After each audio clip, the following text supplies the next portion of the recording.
Hello and welcome to yet another video. This is the third episode of the story in which Naruto has the Kyuubi sealed inside him, but with an unusual twist. The sealing has changed, and a new bloodline has emerged. Naruto intends to use these abilities to become Hokage and change Konoha's clans. Will he survive long enough to carry out the changes? This story is from Tongues. Please support him, her. Please like and subscribe to show your support. Let's get the show started. Naruto groggily woke up. He had not gotten a very good night's sleep, having woken up several times from various wet dreams about blue and brown-haired girls with perfect bodies that liked jumping on him half-naked. Turning over in bed, Naruto saw it was only about 6 a.m., whereas his clock had been set for 8, but he knew he wouldn't be able to get back to sleep. Growling, he shut off his alarm and rolled out of bed. Heading over to the shower, Naruto undressed, once again reliving the experience of his shirt getting torn off by women who wanted him. Stepping into the shower, he let the hot water cleanse him of his cold sweat dirt that he'd slept in last night, too concerned to have showered. To pass time, he reflected over what he had chosen to call his eye. Since the village already had 2 Dojutsu, Naruto figured he would name his in a similar fashion. The Fuingen, Seal Eye. He had not discovered much else the past few days, but honestly, to Naruto, it was like a dream come true. To be able to project and activate seals from afar was an amazing ability, opening a new realm of techniques. This set Naruto off on a new train of thought. What techniques can I show them? Naruto realized he would just help them with what they needed help with, and leave his portable library open to them. Other than that, Naruto's main concern was Hinata. He did not know, however, that his concern was needless due to the events of last night. Stepping out of the shower, Naruto dried himself, and put on the clothes that a maid had pushed through the slot in the door. Putting on a black muscle shirt, his chunin vest, some black ninja pants with a red stripe running down the side, black weighted combat boots, and of course, as per his routine, Naruto activated his gravity seals.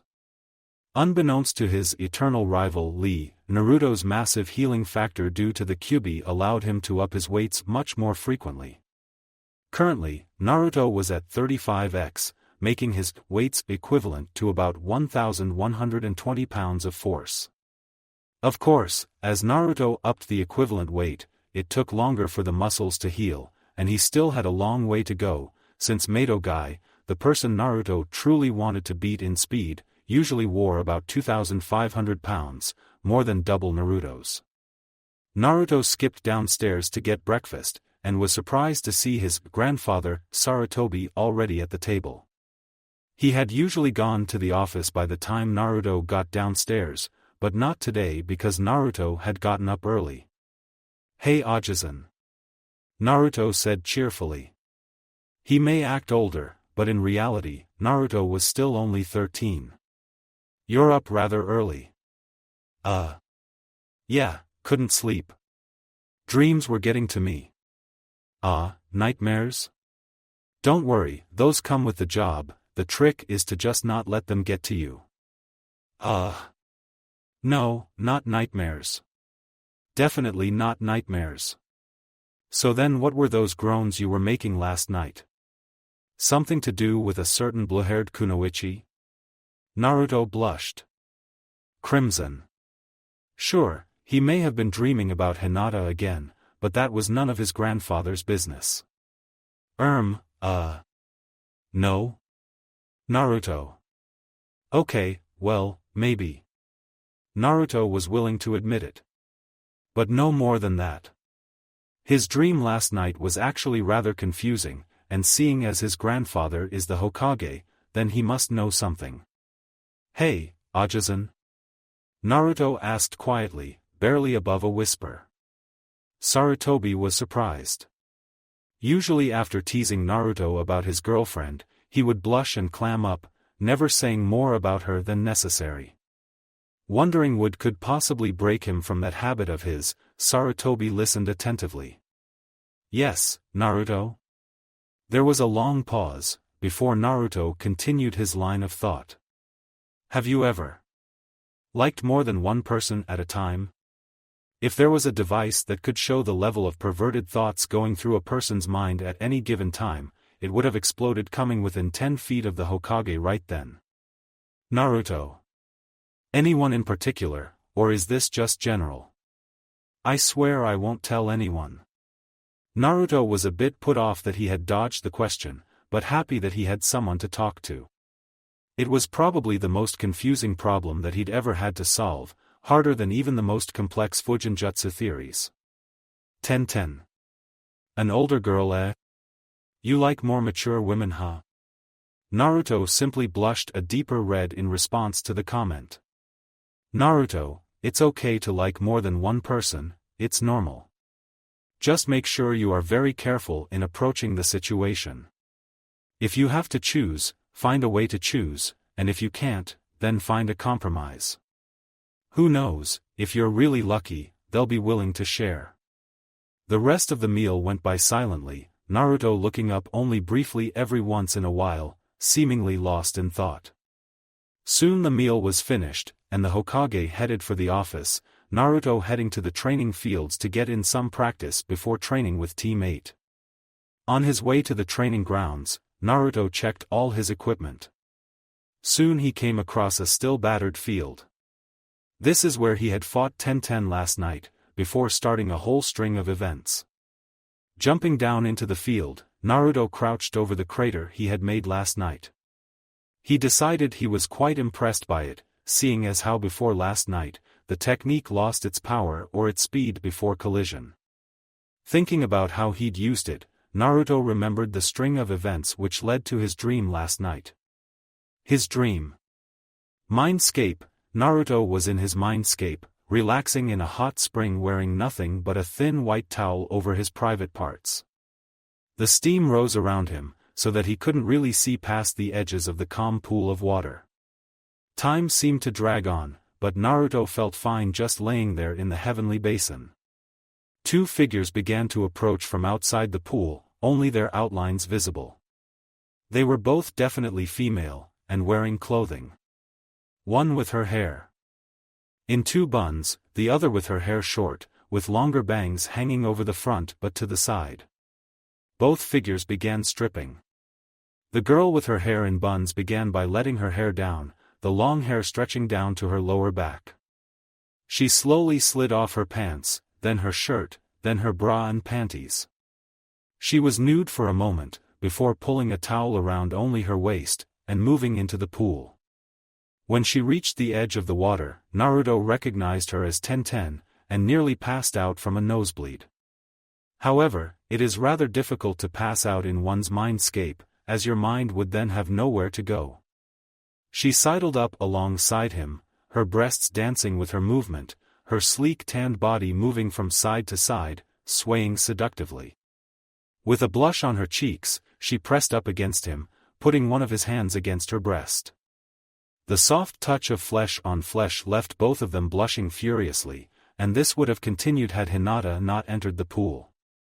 Her dark blue hair glistened from the touch of the water, as she slowly made her way towards Naruto. Her body, below her neck, was left as a mystery, obscured by the steam of the hot spring and the dark waters. It could only be guessed at, but as she moved closer, the full outline of her became visible. She then pushed her upper body above the water, to reveal she was wearing a towel around her breasts down to her more private areas. Leaning over, she pressed her lips to Naruto's, the spark between them turning into heat as the kiss dragged on. Their tongues battling for dominance, they pushed themselves deeper into the kiss, wrapping their arms around each other, 10-10 only momentarily forgotten. Soon, they broke apart, gasping for breath. This is when 10-10 involved herself again. Ripping off Naruto's towel, 10-10 reached down and grasped Naruto's penis firmly. Kissing him, she began to stroke it, up and down, slowly.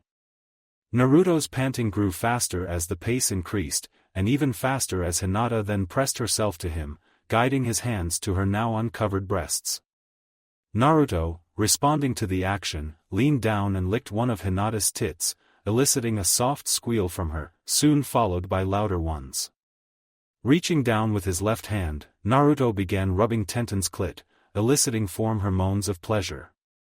Pushing 2 fingers against her folds, her moans grew louder.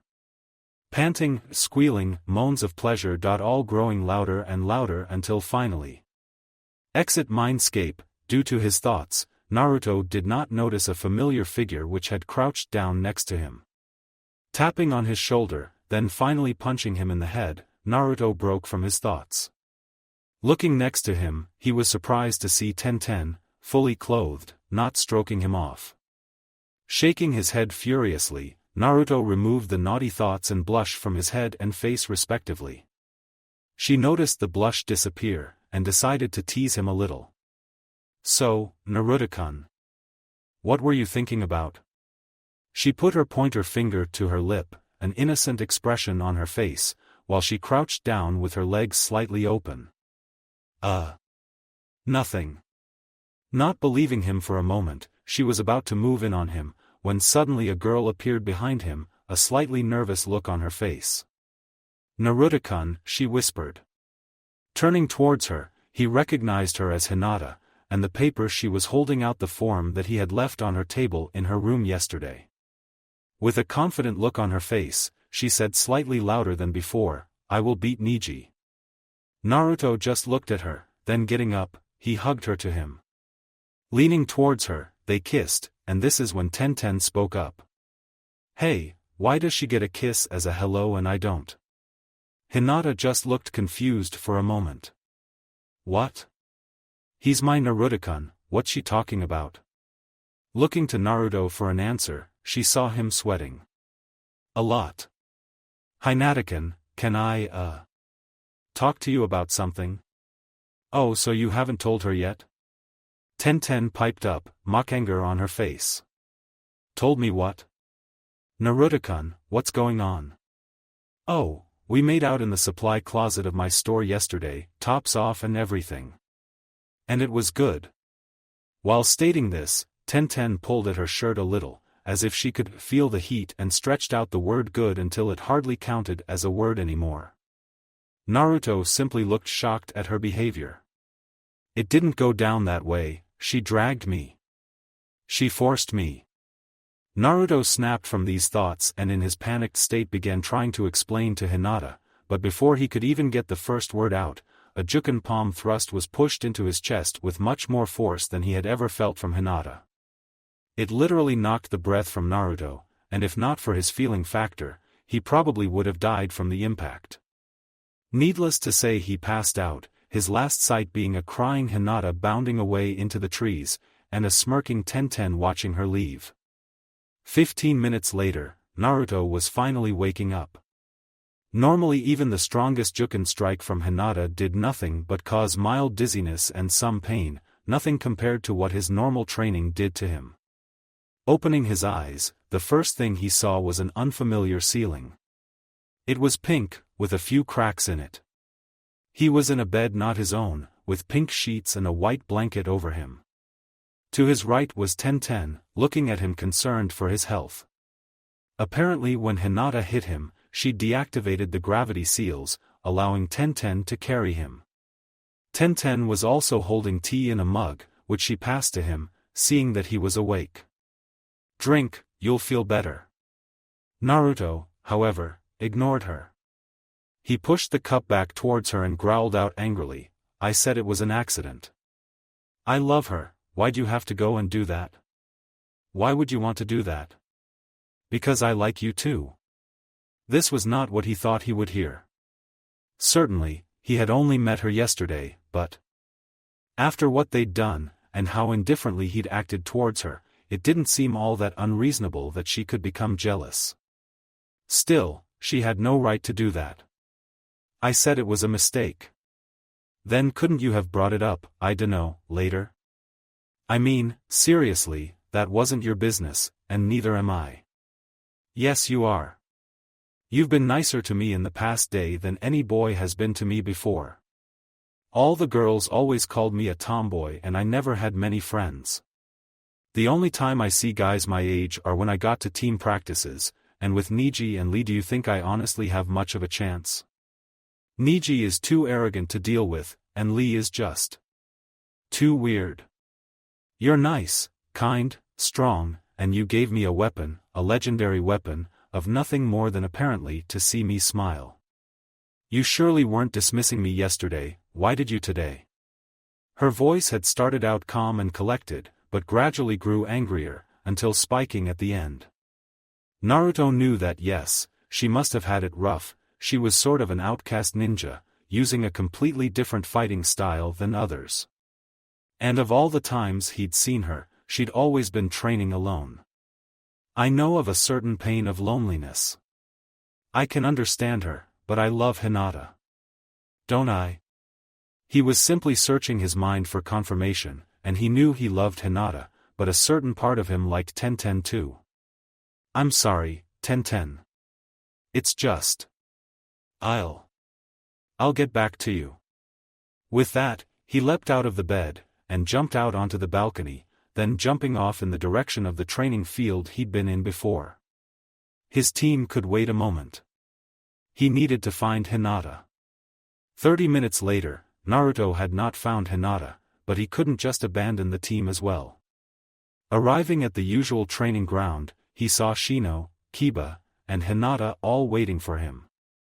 Throwing a pleading look at Hinata, he was met with a hardened glare, emphasized by an activated Byakugan piercing his soul. Looking away, he opened up his portable library onto the ground, and switched into his teaching mode. Okay guys, it's only 2 weeks until the Chunin exams start. Are you all intent on participating? Naruto was met with nods from the three of them, Kiba and Shino handing him their sheets to be checked over. He handed all three of them their sheets back. Okay, in 2 weeks you will have to give those to the people at the registration desk in front of the room where the first test will begin. Looking over the three of them, he saw Kiba excited, Shino looking impassive as usual, and Hinata just looking at the ground, Byakugan still active and likely focused on him. Well guys, I guess you can get started. If you have any questions I will answer as well as I can. There are just a few things you all train this last few weeks in particular. 1. All of you, expose your stomach. Looking at Naruto curiously, they all complied, Hinata not in the least nervous, simply angry. Activating his Fuingen, Naruto projected gravity seals onto all of them, with healing seals over them. The seals took mere seconds to form completely, and were soon glowing green. Seeing their expressions, Naruto remembered not everyone studied Fujinjutsu. Those are gravity seals. Simply pump chakra into them, and they will increase the pull of gravity on you, forcing your muscles to heal and grow stronger. Gravity pulls at about 32 pounds of force, so if you were to push that to the next setting, and trust me, you'll feel the setting thresholds, the force would be increased to 64 pounds of force. Since we don't have much time, I put healing seals on them. I'm going to recommend that today you put all of your chakra into your healing seal and go rest for the day. Tomorrow, whenever you feel a muscle tear, just pull some chakra out of the seal and direct it to the wounded muscle. Yes, this process will hurt like a bitch, and you'll only be able to do it about 4 times per day, but this kind of training will increase your speed and power very quickly. Kiba looked at Naruto with awe. I've never heard of this kind of seal before, even with all the stuff well, you taught us about sealing in the academy. That's because I made it. It is incredibly complex, but basically what it does is convert your kara to healing chakra, store it, and then allow it to travel your chakra pathways. However, some of my chakra is needed for the process to work. So the seal will fade in about 2 weeks with the amount I put in there. Shino just raised his eyebrows at all the new information. However impressed he was, he knew this is how Naruto got to the level he's at. If Sakura was half as smart as Naruto, she might be useful. Shino thought with a chuckle. Little did the rest of Team 8 know, Shino had been placing bugs on Sakura in order to gain information on Sasuke and Sai. However, whenever the bugs reported back, one of their main topics of discussion was about how useless Sakura was, and the stories of her failed attempts at getting Sasuke never got old to Shino. It had become his main source of what little entertainment he enjoyed and what had also probably made him gay. What Sakura spoke of when she thought she was all alone was in fact very scary for the young, stoic Aburame. Before hearing about some of her fantasies, he hadn't even had a wet dream. Shino was broken from his thought when Naruto continued speaking. So anyway, I suggest you fill your seals, and go rest. Oh, and Kiba, let me put one on Akamaru. It'll be weaker since you'll have to use your chakra, but it will function. Complying, Kiba and Akamaru were soon leaving, as was Shino. Hinata simply stood there, Byakugan no longer active, looking to Naruto. Hinatakan. Don't call me that. Sorry. Hinata, can we talk?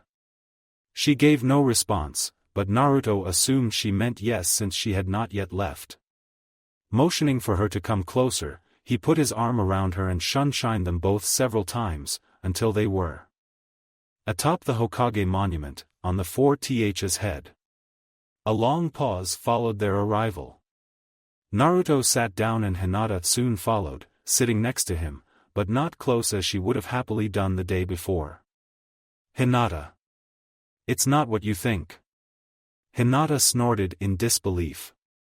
We did make out. Hinata was growing steadily angrier, but decided to hear him out anyway. Naruto was worth it. For now.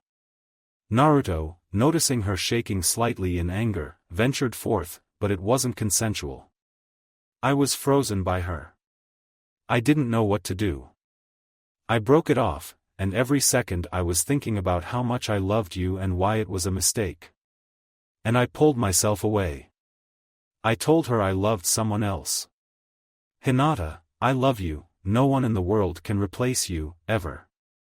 Hinata was growing teary-eyed over the course of his speech, and at the end simply cried into his chest. It was painful, but she knew he was being honest. It was over, he was hers. Naruto-kun. Promise me you'll always be mine. Promise me. Heineken. This time she didn't object to the nickname. She was still a little angry with him, but he loved her, she could see it in his eyes. Heineken. That's a promise I can't keep. Hinata looked up at him and saw sadness in his eyes. She pulled herself away, and felt the anger boiling up again. Why not? She asked in a dangerous tone. Quiet, but dangerous. Talk softly and carry a big stick. Because of Konoha. What I'm about to tell you, you can never tell anyone else under penalty of death. Hinata nodded slowly, and promised not to tell. Naruto acknowledged this, and seemed at a loss for words. Whatever he was trying to say, it was certainly a complex subject. Hinata. My father was the 4th Hokage. Namikaze Minato. This makes me the last of the Namikaze clan, and due to my Dojutsu in addition to that, Konoha law requires me to have multiple wives. When I become Jounin, I am to receive my heritage, and that is likely when the council will bring it up with me. Hinata. Even if I say I'll always be yours, that won't be the case. And I can't do anything about that unless I give up my dream. And leave Konoha. Hinata, I'm sorry, but I can promise you one thing, I won't let the others be anyone except someone you approve of. I'm sorry. Hinata looked like she'd been frozen in ice since the word Namikaze. She shook her head briefly. Then looked at him, in her head imagining him with longer hair, and without the whisker marks. He was the spitting image of the young Hokage from their history books in the academy. She then turned to Naruto after about 20 minutes, and said the words he'd hoped he would hear. I understand. Thank you. Heineken. Only people I find acceptable, right? Yes. And I'll be the first you marry, right? Naruto was a little distraught at the statement, but soon responded in a quiet voice. Yes. And I will have the first child? Hinata was blushing at that statement, but she needed the answer anyway. Naruto was also. blushing crimson, even redder than Hinata. Yais. Then, Hinata said resolutely, and with a grin. It is acceptable, but only since you can't change it. Naruto let out a breath he hadn't realized he'd been holding, and closed his eyes, head down. At least. Until Hinata jumped into his lap, into his arms. He held her close, leaning his head against her hair. He laid back, with Hinata now lying by his side. Hinata. There is something else I want you to know. And you can't tell anyone. She simply looked up at him, knowing nothing could possibly be worse than what he'd just told her. Hinata. The Yondaime did not kill the Kyuubi all those years ago. It is impossible to kill a demon. So he had to seal it inside a baby. Do you know when my birthday is? Yes. October 10th. The day the Kyuubi attacked. Hinata, I am the vessel of the Kyuubi, the nine-tailed demon fox. I don't want to hold any secrets from you, but I feel you should know this. This is why I strive to be Hokage. I grew up without parents. I can only imagine what my life would have been like if the Hokage hadn't kept the Kyuubi a secret, if he hadn't taken me in. I don't want to see people alone, because oh so many nights I wish I'd met my parents. I wished, but it was not so. I was all alone, even with a family, I was alone, and I don't want to see anyone like that. I was destined by fate to be hated, but one man changed that for me. And I couldn't be more grateful. You can always change your fate, and you can change the fate of others, and because of what that one man did. I'm here with you now. You'll stay with me, won't you? His response was a kiss on the lips. Throughout his talking, Hinata felt closer and closer to the blonde-haired young ninja, who talked like a wizened sage. He was even more than she thought, someone who protected Konoha every day, keeping the Kyuubi at bay. Someone who tried to help others, even if he didn't know them, someone who would one day make a great Hokage. And husband. Pulling away, she spoke. Always. She then put all her chakra into her seals and drifted off to sleep. She would awake later to find herself still in his arms, and would look at the stars and towards her future with him, only to once again fall asleep in his arms, pushing against him for warmth. Next day, Hinata and Naruto, wearing the same ruffled clothes they'd worn the previous day, just barely made it to the training ground on time, to see Kiba and Shino having only waited a few minutes. Shino raised an eyebrow, apparently the limits of his forms of expressions, while Kiba went for a bolder, more dangerous for his health, approach. Hey Naruto, what did you do, sleep with her? Hinata blushed, but Naruto remained stoic, holding Hinata close to him. At least I slept with something of the same species, unlike a certain Inuzuka. Kiba snarled at the comment, while Hinata blushed a deeper red, and Shino's eyebrows disappeared into his hair. Okay, activate your gravity seals, and get to work. If your seals run out of healing chakra, come get me, I'll heal it myself. I would recommend starting at no more than 2x. Also, I'll leave out my portable library. Clearly you have pretty good control, seeing as you two boys mastered some crank ninjutsu in just a week, but I suggest you work on control first, and new techniques later in the week, or at least balance it out. It's easier to learn new techniques with better control. Also, because of those seals, your capacity and control will increase over the 2 weeks, so you'll be far better by the time the exams start. Kiba and Shino went off to start their training, while Hinata looked curiously up at Naruto. What will I be doing? You'll be training specifically to beat Neji. Raise your seal to 5x and come at me. This will be our routine every day for the next week. It will be painful, but I'll help your muscles along so that they heal quickly, and we'll be at it again. By tomorrow, your body will have fully adjusted to 5x, and we'll bring it up to 7x. Doing so, Hinata immediately felt the strain, and could hardly move, but came at Naruto nonetheless. Her movements were so slow an academy students could have beaten her, maybe even a villager. After a few minutes, she heard a few ligaments tearing, and screamed, but stayed conscious. Naruto was by her side in an instant, and was healing her. The warm feeling spread around the area, healing it in just a few seconds. Their practicing went on for several hours, a few times interrupted by questions from either Kiba or Shino, which were about either controlling their respective affinities or requests for sparring partners, quickly made by Naruto. By about 2 p.m., 5 hours of training later, the whole of them were tired, except for Naruto. "Okay guys, bring it in." Kiba and Shino lazily dragged themselves over, however Shino managed to look somewhat stoic while doing so, quite a feat considering how tired he was. "Let's take a lunch break. Meet back here in an hour." They split up from the training field, leaving their gravity seals on and walking normally under the strain, or well, as fast as they could go. Kiba and Shino left for their respective houses, while Hinata and Naruto headed for Ichiraku Ramen. On the way to their favorite lunch and dinner, and occasionally breakfast spot, they noticed an unusual brown-haired girl wearing a very, very tight-fitting tank top and short denim shorts, leaning against a fence. Next to the girl was an older-looking businessman, his outline shaking briefly at the sight of Naruto, and to the left of the girl was another girl, with long orange hair, and wearing a purple vest with a pink shirt and blue cargo shorts. All three of them were emitting a slight amount of chakra. Naruto recognized the brown-haired girl's chakra signature immediately. "Hey Konohamaru. Boss. Once again you prove yourself a worthy rival."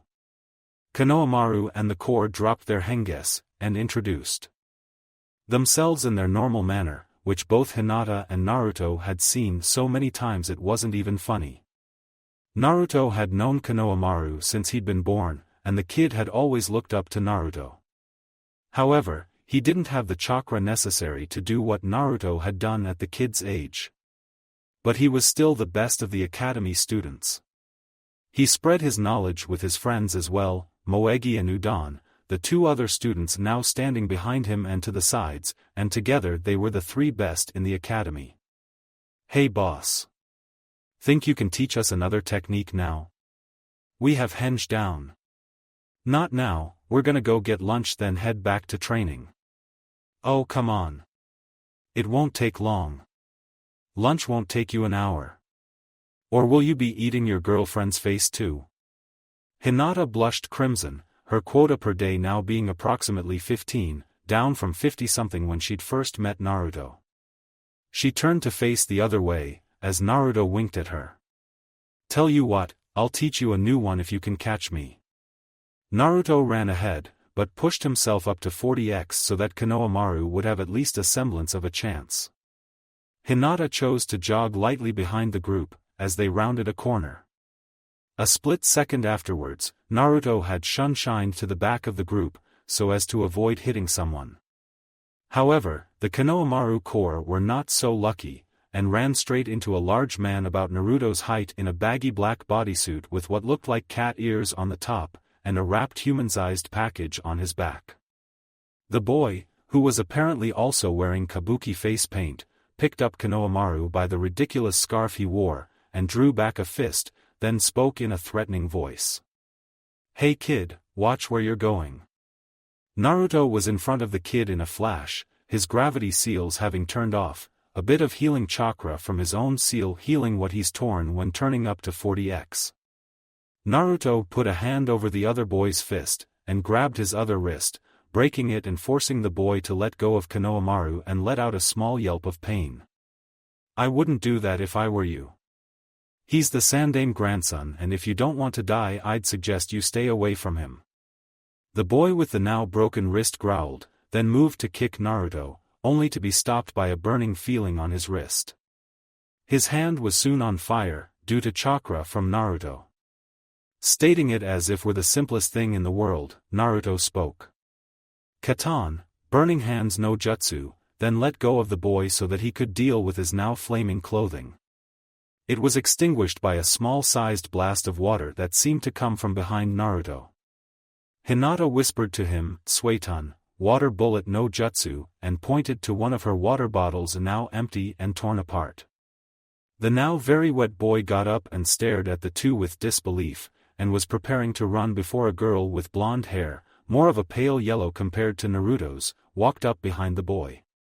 Kankuro, don't start trouble here, even if it is with surprisingly attractive blonde Chunin boys. Temari, they started it, and what do you mean Chunin? Are you blind? The vest. It's there, clear as day. Though Temari looked to Naruto and gave him a seductive gaze, you'd probably look better with that off, the shirt too.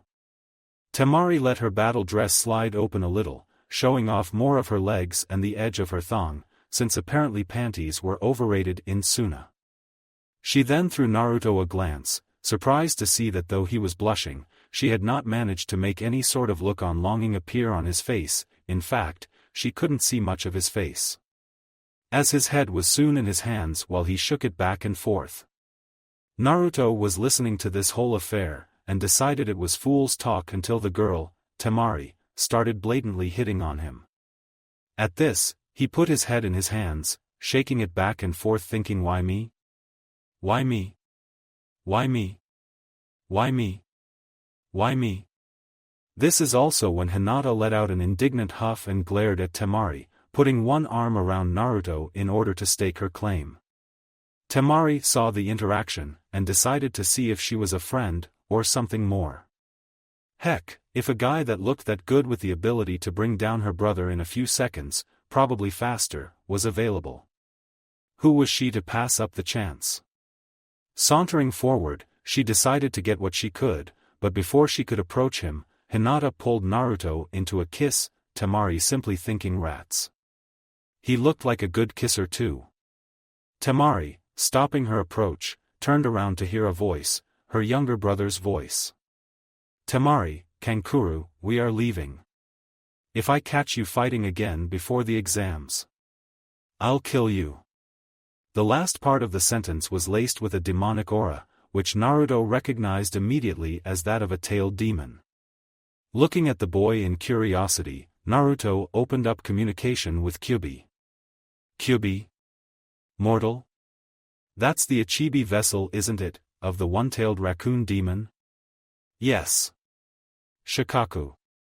It appears he had been trying to drive his vessel to the brink. The bags around his eyes suggest insomnia. Shikaku was always a crazy one. If his seal is weak, it's likely the crazy bastard could escape when the vessel sleeps. Lucky bastard. Now get out before I kill you. Naruto knew the seal didn't prevent objects of appropriate size from going through the bars, and not wanting to risk the Kyuubi's claws being able to reach him, Naruto ejected himself for his mindscape. Deciding to be careful about the situation, Naruto looked to the boy.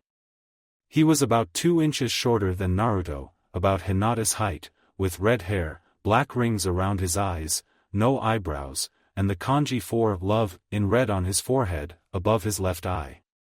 He was also wearing fairly nondescript robes, and had a large sand-colored gourd on his back. Get control of your demon. The boy was surprised at that. No one before had managed to either beat his brother that quickly or, more surprising, sense his demon. Narrowing his eyes at the blonde-haired boy, he asked sharply, "Who are you, your friendly neighborhood seal master?" "Hinata, take Konohamaru and his friends to Ichiraku. I'll meet you back at the training area in a few hours. Here, take my portable library, just open it with chakra." Throwing the scroll to Hinata, she obeyed, sensing the tension of the situation, and led them all away, choosing to go around the group rather than past them. "My name is Sarutobi Uzumaki Naruto, the seal master of Konoha. I'm willing to make a deal with you. But first, send your team Matus away, and Sasuke. Get the fuck out of here or I'll send you off myself." Temari and Kankuro looked to the boy, who nodded. They then left, leaving their little brother behind. Sasuke on the other hand, jumped out of the tree, and pointed to the red-haired boy.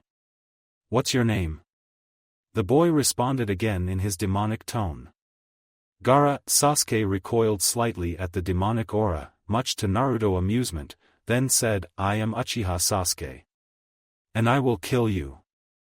Then he left, walking swiftly away, thinking, if that guy is as strong as he feels, then he probably has some good techniques, maybe something I could copy to use against Itachi. I just need to make sure I can fight him. That declaration should do it. Naruto simply looked at the less than threatening Uchiha, then turned back to Gaara. "We should go somewhere more private," Naruto said, adding his own demonic voice. Gaara looked surprised, but then focusing recognized the aura of the nine-tailed fox. Shikaku became more crazed, saying he hated that damned fox, but Gaara managed to shut out the extra noise with his will. This Naruto guy may just be Gaara's ticket to freedom. Following the blonde-haired demon container, they made their way out of the village, a few miles into the woods, at a reasonably fast pace. They stopped in a small clearing, and looked at each other, and after a pause Naruto spoke. "I'm sure you've noticed I'm a demon container, and judging from the scared shitless look on your teammates' faces, it's not a secret, correct? They are in fact, my brother and sister. And yes, it is well known. I am feared throughout the village, I am a weapon. Nothing more. Here's the question. Do you want to be more? Is there a person in there who isn't a demon?" Gaara temporarily pushed out all demonic influence, then spoke again. This time Naruto could tell there was no demonic aura coming from Gaara at all. "Sarutobi Naruto. I have long been hated, never reached out to, and I prove existence by killing. My mother was killed to place the demon inside me. I'm sure you know similar pain. If you are the seal master you claim to be, can you remove the demon? I have known similar pains. But I have not lived with hatred. I cannot remove the demon, but I can seal it with a better seal, so that you may live normally, with sleep, and without the demonic voice in your head."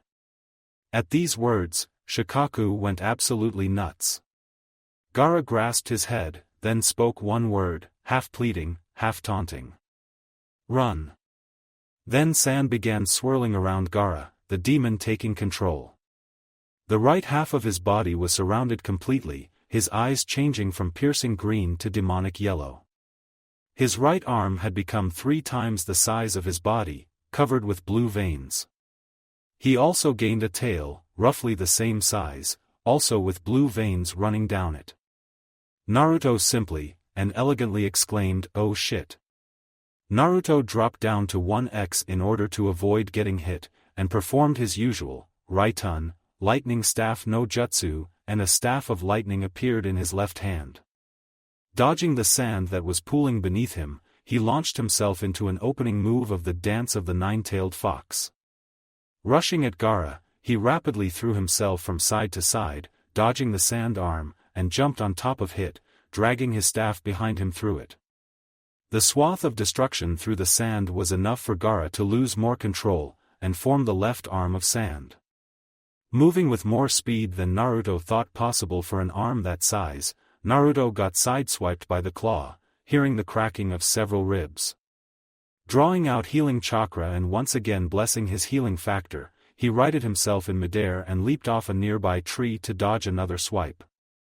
Launching back into the style, Naruto did some quick one-handed seals and used Kawarimi to move himself back behind Gaara, slicing off his tail with lightning. Then, carving into the back of the quickly transforming Jinchuriki, Naruto cut off the right arm, and tucked himself into a cannonball of lightning, hurling himself at the torso in an attempt to kill him then and there. However, the left arm came sweeping in, and though unable to move the ball of lightning very far, it destroyed itself and caused Naruto to veer off course, straight through a few trees until he stopped the technique. "Is that all you've got? You're weak. And I will kill you." Lashing out with his newly reformed arms, the heavily influenced Gaara covered the area with sand, and quickly captured Naruto in wraps of sand. Completely surrounding him with sand, he prepared to perform his most deadly move. Desert Coffin, then moments later. Desert Funeral, the sand surrounding Naruto began to move at him at a very rapid speed. Escaping into his mindscape, time seemed to stop. Mindscape, looking up at the great beast imprisoned, he said quietly to the Kyuubi. Looks like I'm dead. Do you think you could not destroy Konoha? Idiot. You can perform this seal and you don't know how it works? If you die, I die with you, and there is no way I'm dying now, especially not to a weakling like Shikaku. You will beat him, or I will devour you in the afterlife, many, many times over. Now, accept my power, exit mindscape. The sand exploded, but no blood accompanied it, much to Gaara/Shikaku's surprise. It was blown apart and red tendrils of chakra emerged, surrounding Naruto, until finally forming a cloak and one large red tail swinging around behind him. In his mind Kyuubi spoke. Kid, you're in a tailed form, end this quickly or you'll shorten your life. And mine. Nodding his head, seemingly to himself, Naruto opened his eyes. His Dojutsu was active, but it had changed. Naruto's eyes were now bright red, with wide black slits and the kanji for seal what now red, yellow, orange, and sparkling as if it were deadly fire. Seals flashed before Naruto's eyes. He is small enough to nail with a disintegration seal. But his seal is different than mine, it may just release the beast, I can't afford to do that. If I waste chakra projecting seals too far I may not win this. Wait. I know exactly what to do. The seals in his eyes settle on a modified explosive seal. Looking at his hands, Naruto projected a dozen onto each hand in the blink of an eye. Naming his technique, Naruto shouted, Fuin, hand cannon no jutsu. Then, rushing at Gaara, he launched himself into the series of attack again. Dodging from side to side, rolling over the arms, spinning around, Naruto released the seals one by one, eventually leaving only 5 on each sand, and a severely shattered Gaara in front of him. Bounding up in front of him, Naruto placed both hands over each of Shikaku's demonic eyes, releasing all 10 seals at once and blaring in his demonic voice.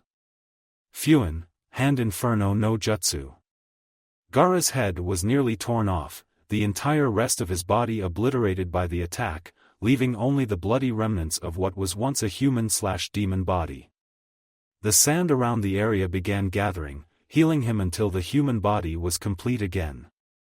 Then, a roar burst from the mouth of the still demonic head. I'm free.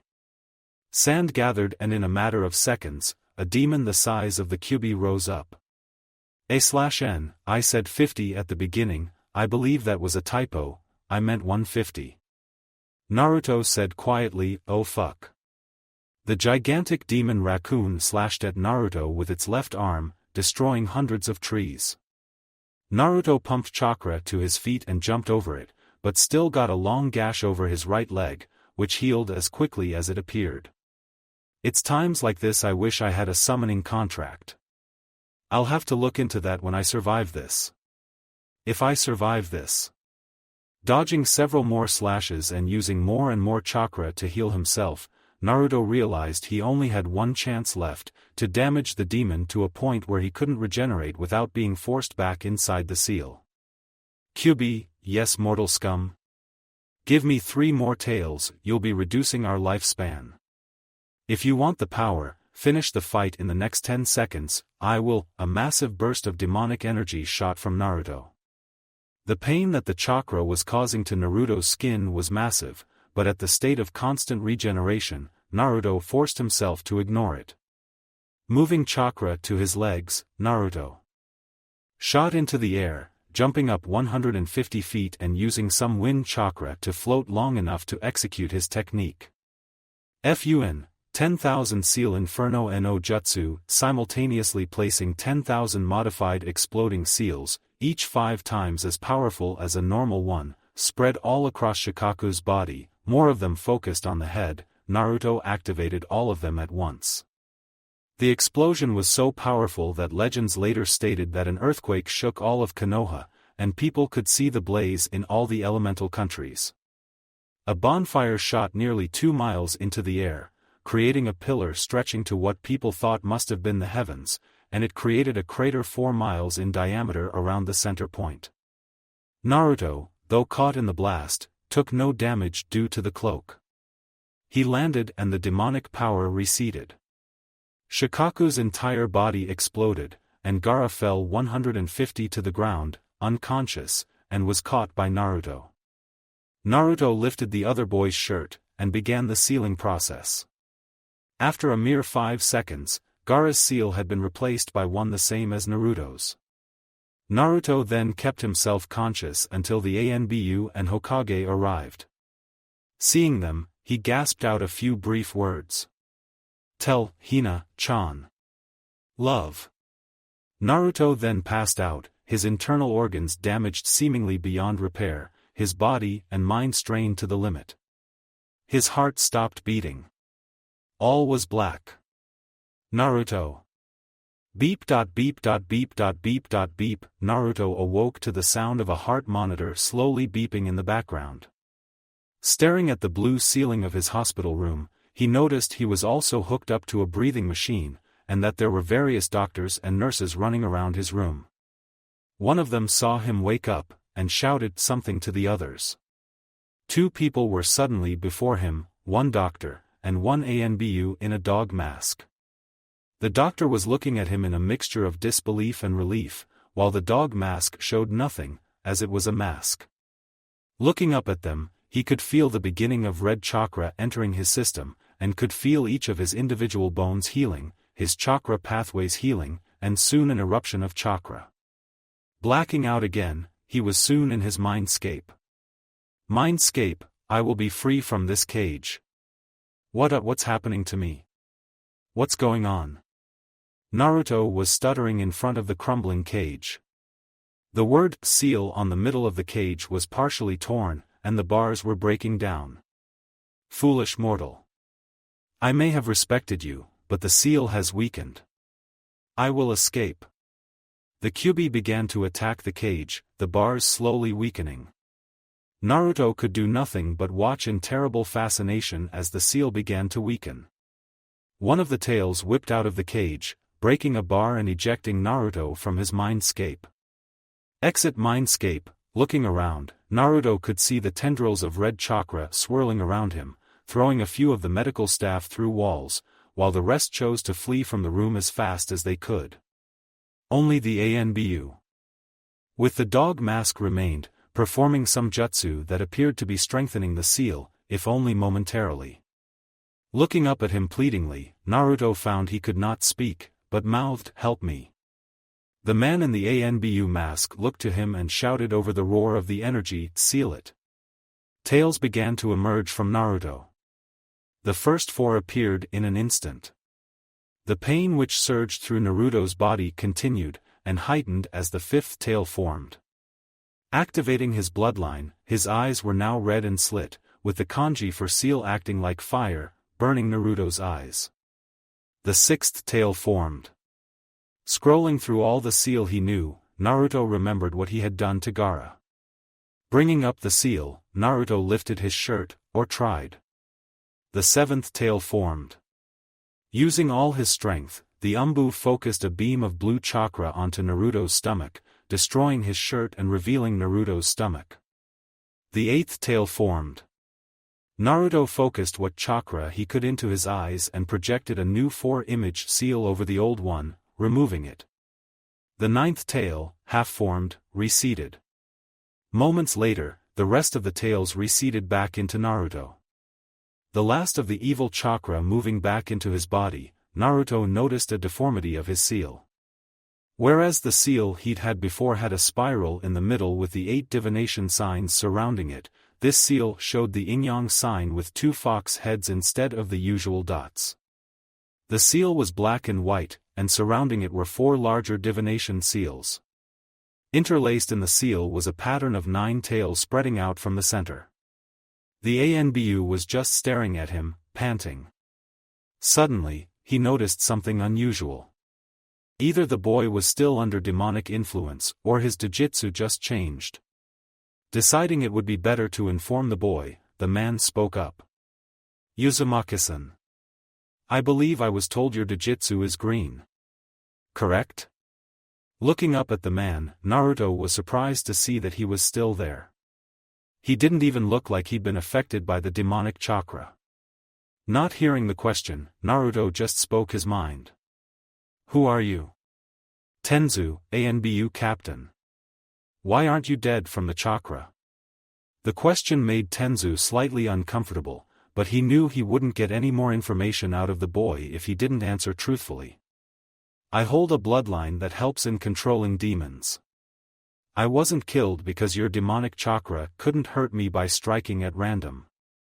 That sounds helpful. Yes.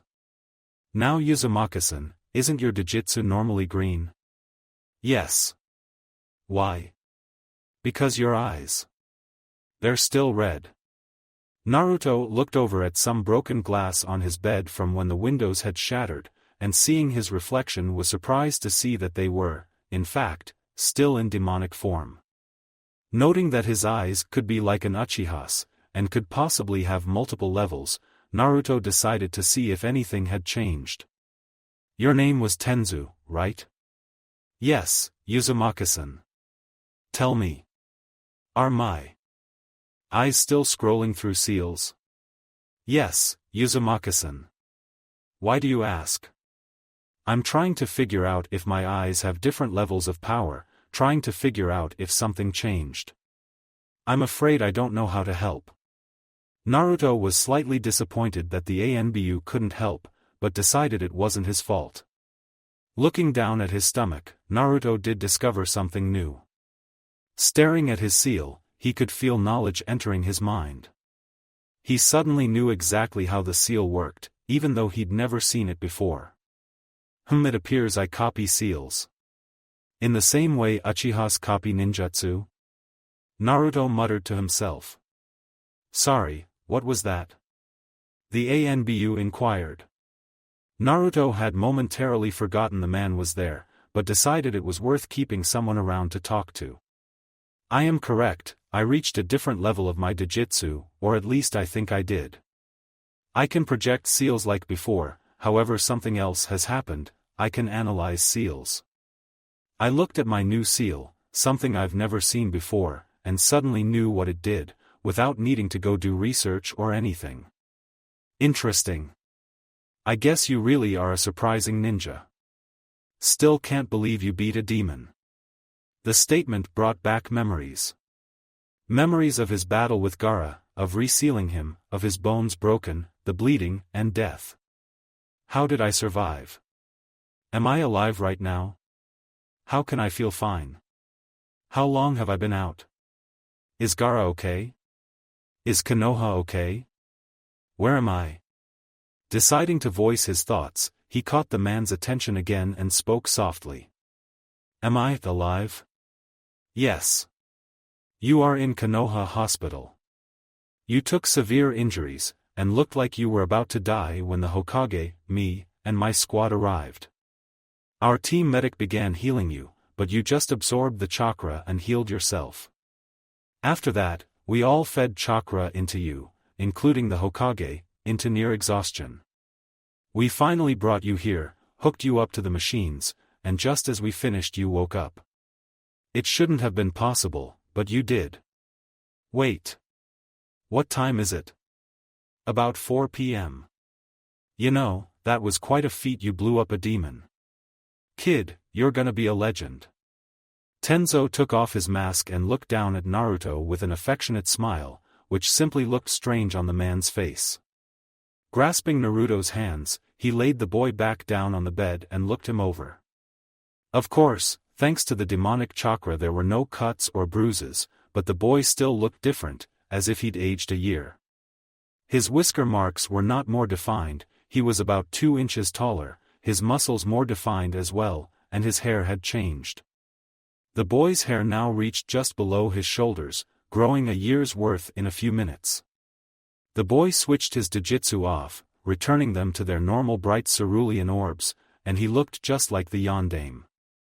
Also, the boy's canines were slightly elongated, his ears a tad bit more pointy, but other than that, he looked like a normal 14-year-old, approaching.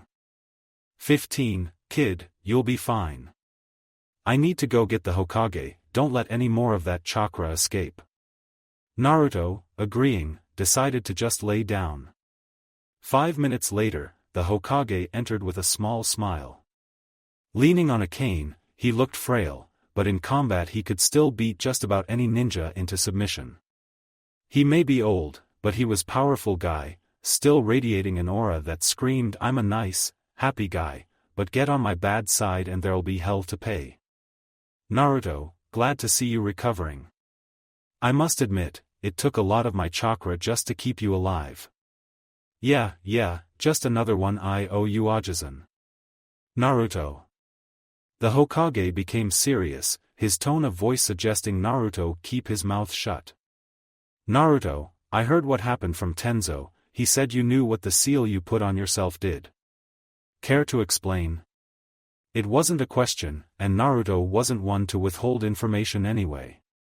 It appears to do about the same thing, except that now instead of slowly filtering the Kyuubi's chakra into my own, it has merged mine with his. That is what the yin-yang appears to mean. The 4 divination seals are there to keep him contained within me, but also merge him with me. The 9 tails, however, show how much of his power I am using while merged with my own.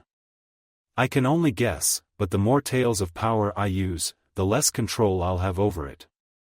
It seems from my fight than right now, any more than 4, and I will lose control. Also, it caused pain to go beyond 1 tail. Still. That puts me with about the chakra capacity of a high jounin on average. And it will take a while to get better control, but over time it should become easier to use the tails. I suspect I won't be able to go up to 2 tails easily for another few years. The Hokage was surprised by this, but happy to know exactly what the new seal did. It is better to know exactly how the Kyuubi was contained. Is the seal strong? Will it hold it, or will what happened before be occurring on a regular basis? The seal is strong. The Kyuubi can't get out without splitting its chakra from mine, which will kill it and me. If I die, the Kyuubi will die, if the Kyuubi tries to get out, we both die anyway. It may actually be more effective in that respect. The Hokage leaned in and examined the seal. Though his knowledge of seals was vast, he was no yondaime, and he did not have an eye that could tell him exactly how such things worked. However, after examining it for several minutes, the Hokage agreed with Naruto's assumption. Naruto, I believe you are correct. Still, I want you to stay here for the night. You just fought a demon, and despite the fact that you appear to be fully recovered, I want you here to be monitored.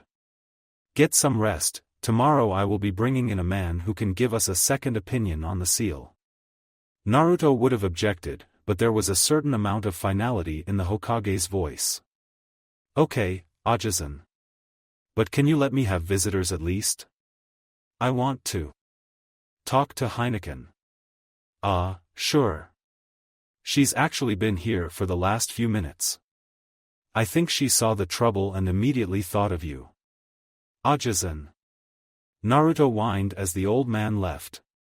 Naruto sat in silence for a few minutes, then laid back onto the bed, closing his eyes. Drifting off to sleep, he soon felt something warm and soft against his side.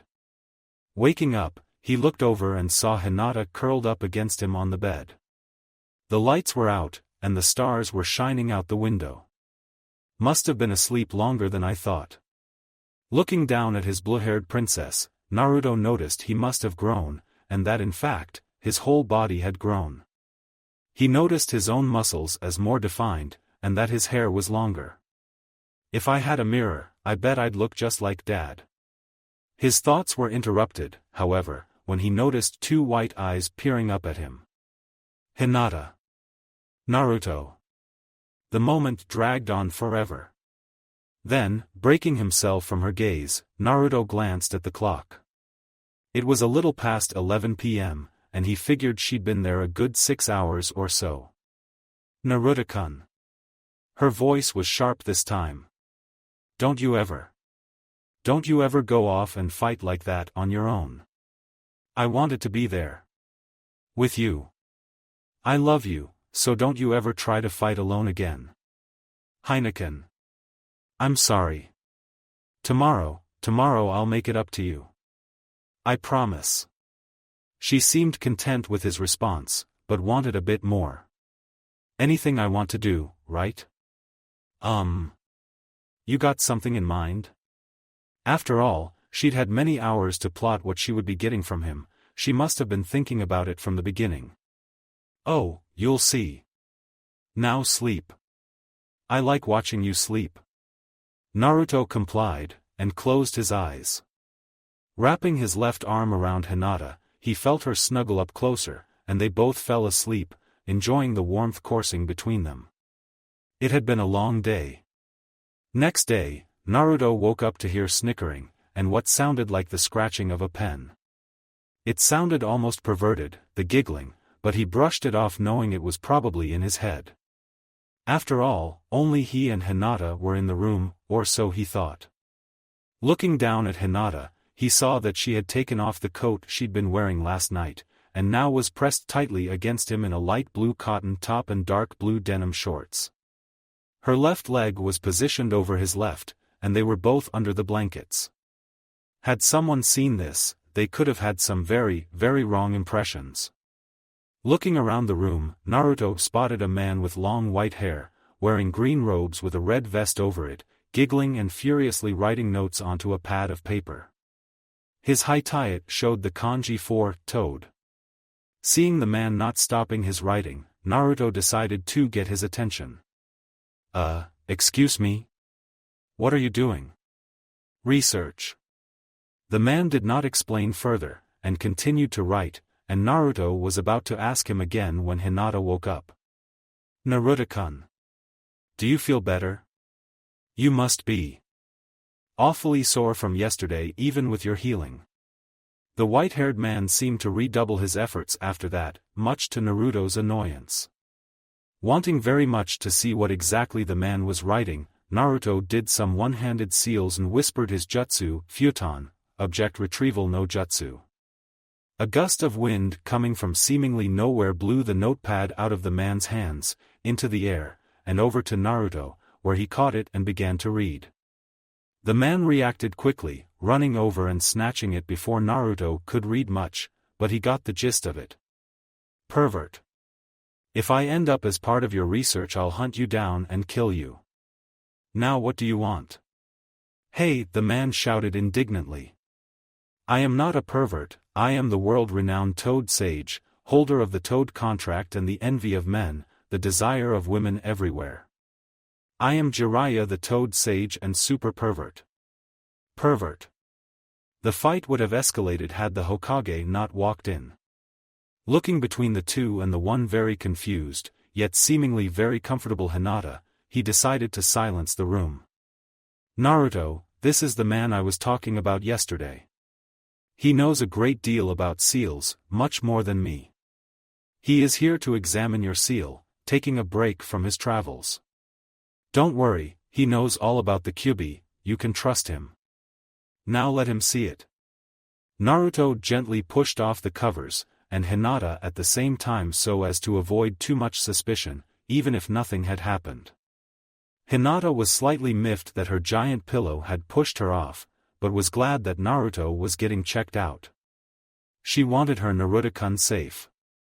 Jiraiya looked over the seal. Based on what the Hokage had told him, he affirmed that Naruto's assumption was mostly correct. Naruto, this seal will in fact hold back the Kyuubi, and it has already fully mixed your chakras. However, it appears that it is also linked to your Dojutsu. With each tail you use, you'll probably strengthen it. Also, it appears to be linked to your healing. With each tail you use, you'll heal faster, but it will also damage your skin while regenerating it. Once the chakra start hurting you, it means your lifespan is shortening. I'd say you lost 3 years of your life yesterday, also causing you to age faster. To be honest, you look like you grew a year, based on the picture I was given of you from when you became Chunin. This was really no surprise to Naruto. He knew this when he noticed how long his hair had gotten, and his muscles, and other things while talking to Tenzo. Can I leave now? I still need to train the team for the exams in 2 weeks. Yes, we've already filed your papers, though I think you'll have a lot to explain to a few people. We'll leave you alone now. Just leave when you're ready. The door closed behind the two men, leaving Hinata and Naruto alone in the room, more specifically, in the bed. Hey Hinata, what was it that you wanted to do today anyway? Oh, not much, but I think you'll like it. Hinata said in a quiet, but playful tone of voice. I'm sure I will, Naruto said, dreading what was to come. He knew that tone of voice well, it meant he was going to be doing something he wouldn't enjoy. Like shopping. Can we at least do it after training? Naruto asked, pleadingly. Oh no, you aren't training at all today. Training will resume tomorrow. Today, we go shopping for clothes that'll fit you now. You grew, by my estimate, about 3 inches, and you're a lot bigger. Naruto was simply thinking, I hate being psychic. A few hours later, after 2 hours of shopping, Hinata had picked out 5 new outfits for him. Choosing clothing for him was one of her guilty pleasures, since she was a girl and she liked seeing him in different outfits, and since he could never resist her asking if she made her puppy dog eyes, which are even more effective with her Byakugan, while not active. Giant moon-like orbs of white silver make for very, very good puppy dog eyes. So by the end of 2 hours, Naruto was thoroughly exhausted and was now watching Hinata get her own clothes. Every once in a while, she would pop out of the dressing room in something, waiting for a response from Naruto. She began to gauge how good an outfit it was by the size of his nosebleed. Eventually coming out in a purple silk dress with lace around the cuffs and bottom, with a darker purple scarf around her neck and some red 2-inch heels, Naruto lifted his eyes to her, and nearly died from blood loss. He literally flipped over the back of the bench he was sitting on from the force of the nosebleed. Needless to say, she bought the outfit. Their last stop of the day was the lingerie store, in which Naruto always felt awkward. He stood awkwardly outside the changing room, for what seemed like forever, because of course Hinata would never come out and show him. Shaking his head out naughty thoughts, Naruto heard the ring of the bell on the door of the shop. Looking over, he saw Tenten alone, going about her shopping. Seeing Naruto, she stopped, then got a mischievous grin. Hey Naruto-kun.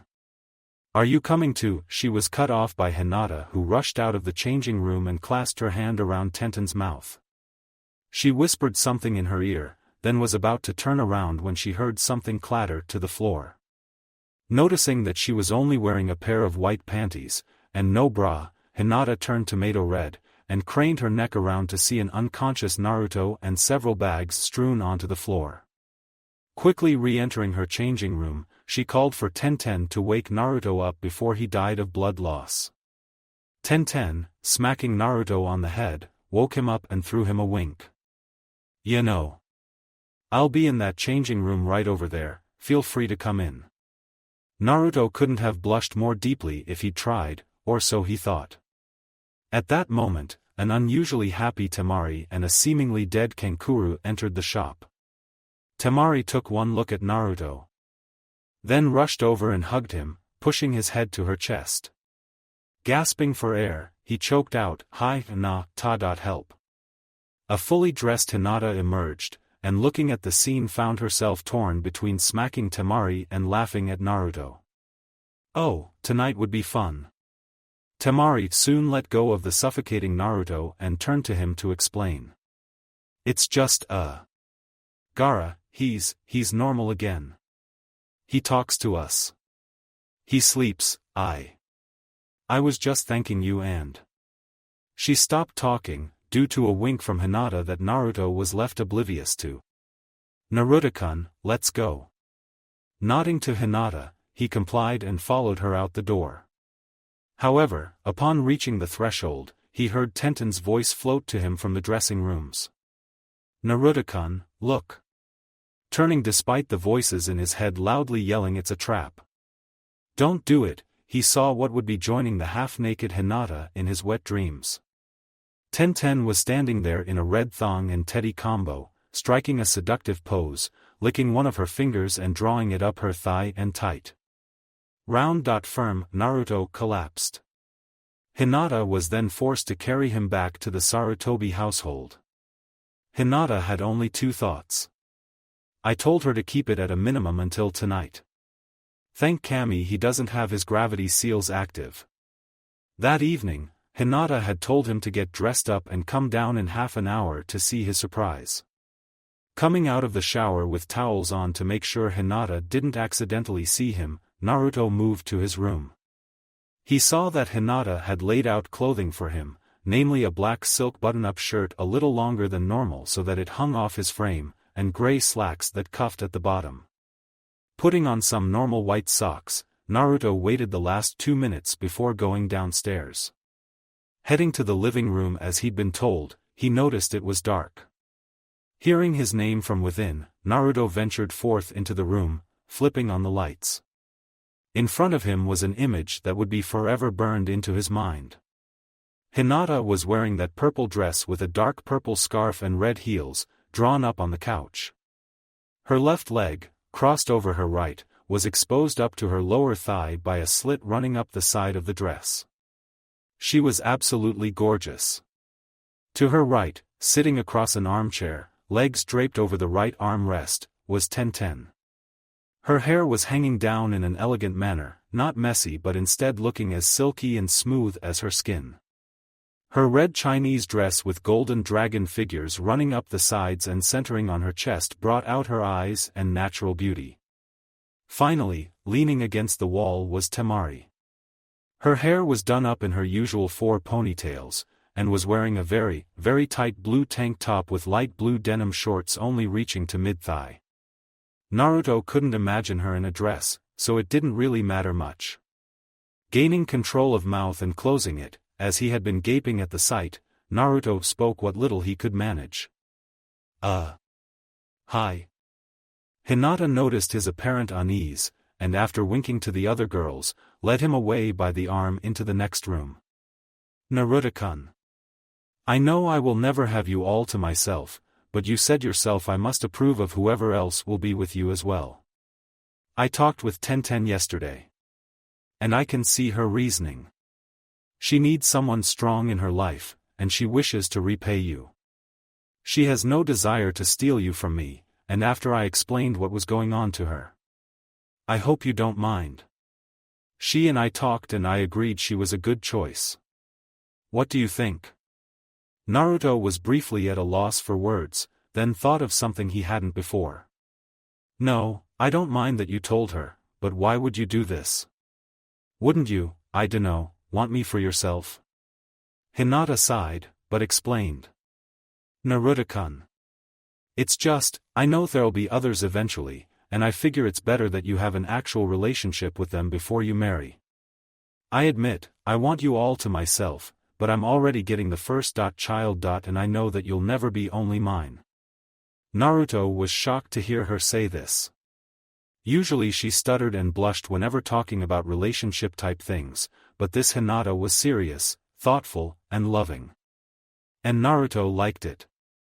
Leaning over, he caught the surprised Hinata in a kiss, which continued for a few minutes before they broke apart. Wait, but why is Temari here? She said she wanted to talk to you. And I invited her. Okay. At that moment, Temari spoke up. Well, now that you lovebirds are done kissing, can I speak to him? Hinata blushed, having not realized she'd seen them, and quickly rushed into the other room without making eye contact. Naruto simply looked amused, then turned to Temari. Alright, what's this all about? You and the Namikaze clan.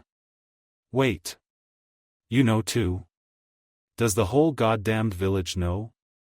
Know your Hokage and my dad, the Kazekage, arranged something between them. After Gaara came back, with the demon under control, my dad came to your Hokage for answers. Apparently, not only are you the container of the Kyuubi as explained by Gaara, but you are a seal master, hold a powerful dojutsu, and are the son of the most powerful Kage ever.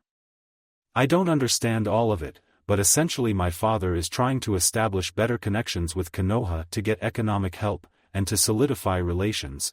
At the age of 18 I am to marry you. If you accept. 18? That's a while from now, isn't it? Yes, but it is that way so I can reach Jounin level before coming to live here. Heh, maybe by that time I'll be really lucky and you'll be Hokage. Yes, I heard of your dream when Hinata talked to me yesterday. Naruto was, once again, befuddled, but after a few minutes worked it out in his head. 18 huh? Well, she's right, I probably will be Hokage by then, if I keep working hard. If the Hokage thinks this is a good idea. Temari seems nice enough. Better than someone else. Wait. Someone else? Temari. Why? Me, why not Sasuke or some other clan's prestige? Because. You saved Gaara.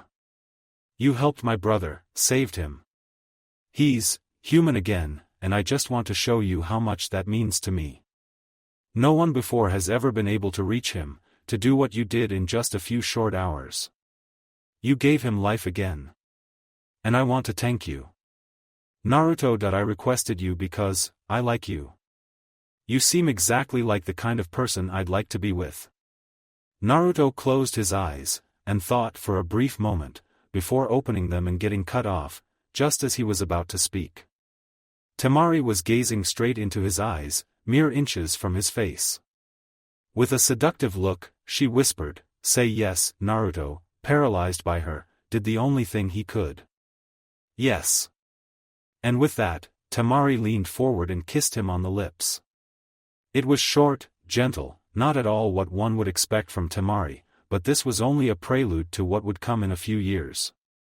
Naruto escorted Temari back into the living room, where Hinata and Tenten had turned on music and were dancing with each other. Deciding to join in, Naruto and Temari danced, Temari not exactly used to the feeling but quickly catching on. The night soon ended and Temari said only a few brief words to Naruto at the door, after Hinata and Tenten had already left. Naruto-kun. Thank you. I'll be leaving after the Chunin exams, and you probably won't see me again until I make Jounin unless you come to Suna, so please remember to come and see me sometimes. I don't want to get too out of touch with my future husband. With a kiss on the cheek and a wink, she left, leaving Naruto to get back to what he was doing. Oh, right, passing out. Naruto made it onto the couch before falling asleep. His final thoughts were, 3 girls in just a few weeks. I'm either lucky or cursed. Next day, Naruto got up like usual, went upstairs, showered, dressed in his usual tank top, Chunin vest, and ninja pants. Cutting his hair, Naruto left 2 lengths of hair hanging in front of his ears, but left it spiky on top, moving down his neck only slightly. Turning on his gravity seals to 40x, Naruto found he could still move as easily as he had at 35x. Pushing it up, he found his more developed body could now handle 50x, approximately 1,600 pounds worth of force. Pumping some chakra to his eyes, he activated his Dojutsu and projected a density seal onto a kunai. Pumping a bit more, he activated the second level, and analyzed it. Sure, he knew what it did, but with the second level he could see the mechanics. Surprised by the simplicity, Naruto slightly adjusted the seal, making it more effective. Memorizing this information, he removed the seal and decided to do his morning speed training on the way to the training ground. Turning off his gravity seals, Naruto flung the kunai with a massive amount of force, straight to the training area. Sprinting, Naruto arrived at the area, panting, before catching the kunai he had thrown a mere 2 minutes ago. Sitting down to rest, he saw all of Team 8 looking at him curiously. Turning his gravity seals on again to 50x, Naruto explained. I raced my kunai here. What do you mean raced? I mean I threw my kunai here from the estate and ran here to catch it. Wait. Your house is like 10 miles that way, Kiba replied, pointing in the direction Naruto had come from. How did you throw it that far, let alone run here before it? Pointing to his seals, Naruto just said, once you get these things to a certain point, it's not really that hard. Kiba and Shino dropped the subject, until Kiba spoke up again. What happened 2 days ago with that demon thing? Everyone is saying you killed a demon. I did not kill a demon. I merely fought it and sealed it. It's impossible to kill a demon. As for that incident, you needn't know anything else. Naruto finished with a stern look, which forced Kiba to drop the subject. Then Naruto continued. We have 12 days until the first part of the Chunin exams. After the second part there will be a month-long period where you will be given time to train for the exams, assuming you make it that far, and when that time comes, Aliera will be training you again. My job is just to make sure you all get there, so get to work. Kiba, Shino, have you been having any problems with the scrolls? No, they replied in unison. Good, now go spar. Creating 200 Kage Bunshins, Naruto sent them off to fight Kiba and Shino one by one, meaning that in about 2 hours, they could take a break, if all went well. Hinata, let's go. Leading her away to a different part of the training field, Naruto began his lecture to Hinata of the fundamentals of the nine-tailed fox style of fighting. Only explaining the bare minimum for what Hinata would need to know, they were soon sparring once again. The rest of training time progressed much like this, with Naruto, Hinata, Tenten, and Temari going out for dinner every 2 days or so. By the last day of the training, all 3 of them had improved greatly, and were equally thankful when their gravity seals finally faded, though surprised at how large their chakra stores had grown from usage of the seal, and how much better their control had gotten. Kiba and Shino had mid-Chunin level control and chakra stores, whereas Hinata had low Chunin control, but only low Chunin levels of chakra.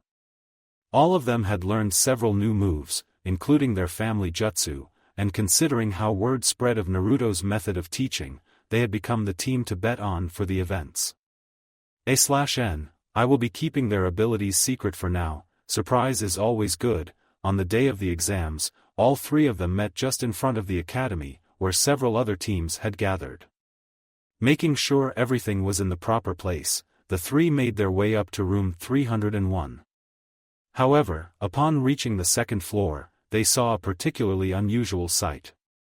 A wall of wood had positioned itself between the genin teams and the stairs to the next floor. Hinata, recognizing the oddity, activated her Byakugan. Seeing through the genjutsu, the 3 of them shined to the other side so as to avoid the suspicious looks they would receive for just walking through the wall. Kiba mentally thanked Naruto for teaching them that the 3rd day, it had proven to be a miracle worker for getting around. Moving up to the 3rd floor, they found themselves in the old academy training area. Looking down on the area, they saw a most unusual sight. The Uchiha, Sasuke, was fighting a boy clad in green spandex, whom Hinata recognized as Lee from Tenten's team. If she was here, then this exam was just going to be more fun. After all, Hinata thought, I still have to get her back for that underwear trick 2 weeks ago. Giggling in her head, she failed to notice both Shino and Kiba shunshin past the fight to the next hallway. Hurrying to catch up, she reached them just as they all reached Naruto, who was standing in front of the door to room 301. Grinning, he scanned over all of them, his eyes briefly sweeping Hinata's figure, for which she blushed. I am very proud of you all today, and I'm sure Aliera is as well. All I ask is that you try your best. Now go kick some ass. Naruto finished in a less than elegant fashion. Kiba grinned back, and Shino showed a small smile. Naruto had indeed helped them grow to be much stronger than before, they owed him a lot. Opening the door, they were about to walk in when Hinata kissed Naruto on the lips. Both blushing slightly after a minute or two, they released each other and Hinata entered the room, along with a teasing Kiba and a Shino who was used to the act and showed relatively no emotion. He liked guys after all. Entering the room, Team 8 looked around, and prepared for the coming tests. This was gonna be one bitch of an exam. Entering the room, Team 8 looked around. The room had only a few teams from each village, about 34 teams total by the looks of it, 35 with Team 8 included. Moving quietly, Hinata led the rest of Team 8 up to the top of the rows of desks that occupied this room, as it was a room of the academy. Noticing Tenten, Hinata brought the team up to theirs. Hinata and Niji looked at each other hard for a moment, before turning so that she could go talk to Tenten, which she did. Shino looked impassively at the male Hyuga, before talking to his bugs, and Kiba started up a conversation with Lee, who somehow managed to speak quietly while still discussing flames of youth. The chit-chat lasted about 5 minutes until Sasuke walked in, with Sakura on one side staring up at him with big puppy dog eyes, and Sai on the other, focusing his gaze on Gaara, then turning back to look at what he dubbed the Sasusaku Theater of Horrors. They were followed by the rest of the Konoha rookies, namely by Team 10, Ino, Shikamaru, and Chuji. Both teams headed up to meet with the other rookies. Sasuke made a beeline for Kiba, knowing the brash, abrasive kid he was would make him reveal details about Naruto. Despite the fact that Naruto was now a chunin, and likely to be a jounin rather soon, he was the only person Sasuke felt he could accurately measure himself against, since he was the strongest one of their age group. Kiba, Sasuke said in an authoritative manner, one finger pointed at the boy, his other at his side. Hi, Sasuke-sama, Kiba responded, standing at attention and very clearly mocking the way the Uchiha made his presence known. At this, both Ino and Sakura began heading for Kiba to bash him on the head for insulting Sasuke, but were stopped by the Uchiha speaking again. Glaring at the boy he spoke. Foolish Inuzuka. Do not mock an Uchiha, we are your betters after all. Chuckling at the comment, Kiba responded. My better? Heh, you keep thinking that. And what do you mean, we? There's only one of you left. Sasuke was mildly taken aback by the stab at his clan's lack of existence. But did not show it. Instead, he simply said nothing as both Ino and Sakura attempted to unleash their fury on the both, just to have their punches easily blocked and countered. Falling backwards, they would have struck the ground had a young man not caught them. You rookies shouldn't make such a scene. There are plenty of ninja here that would be willing to take you head off, and making more enemies from the start isn't advisable. Who are you? Shino asked in his normal bored tone. Kabuto Yakushi. I'm a genin of Konoha like you, 7th time taking the exam. The silver-haired boy responded. He was wearing purple and gray, had silver hair, glasses, and was much taller than them, likely at least 16. 7th time? So then. Can you tell us anything about the exam? Yes, probably. What do you want to know? I don't know the specifics of this year's exam, but I know a lot about the participants. Sasuke was the first to respond to this. Tell me about Rock Lee of Konoha, Gaara of Suna, and Sarutobi Naruto of Konoha. It was not so much a question as it was an order, but Kabuto complied. Pulling out a stack of cards, he showed the now crowding group of Konoha rookies the first card. Rock Lee. He is 14, his teammates are Hyuga Niji and Tenten, he has done 27 D ranks, 14 cranked, and 2 B ranked missions. His taijutsu is excellent, but his ninjutsu and genjutsu skills are non-existent. His sensei is Mato Gai. No surprise there, Sasuke muttered, though slightly surprised by the presence of 2 ranked missions. Holding up the second card, Kabuto continued. Sabaku no Gaara. No information known, all having been restricted. Sasuke was not impressed by this revelation, but threw Gaara a glance before turning back for the last card. Sarutobi Uzumaki Naruto. Chunin, appointed by special order of the Hokage himself. He is at least Jounin level, with a high level of skill in all levels, but most particularly in Fujinjutsu. Makes sense though. There are rumors of how he trains. It's insane. Heh, in a few years this kid could be Hokage. Chuckling at the thought, he suddenly found himself under the very intense glare of the raven-haired genin standing before him. However, before he could contemplate this, he raised his hand to block a punch from a rather annoyed sound nin. Feeling the result of a sound wave, he turned and threw up, just as a scarred man poofed into the room, with a large amount of chunin around him. The man spoke quickly and loudly to the room. Listen up, fuckers. There will be no fighting in this exam unless I or one of the other instructors specifically allows it, or else I'll neuter you and throw you out. The killing intent radiating off the man had much of the room paralyzed with fear, however it soon faded. The man continued, now, this is the start of the first exam. Each team, follow the instructor that comes to you.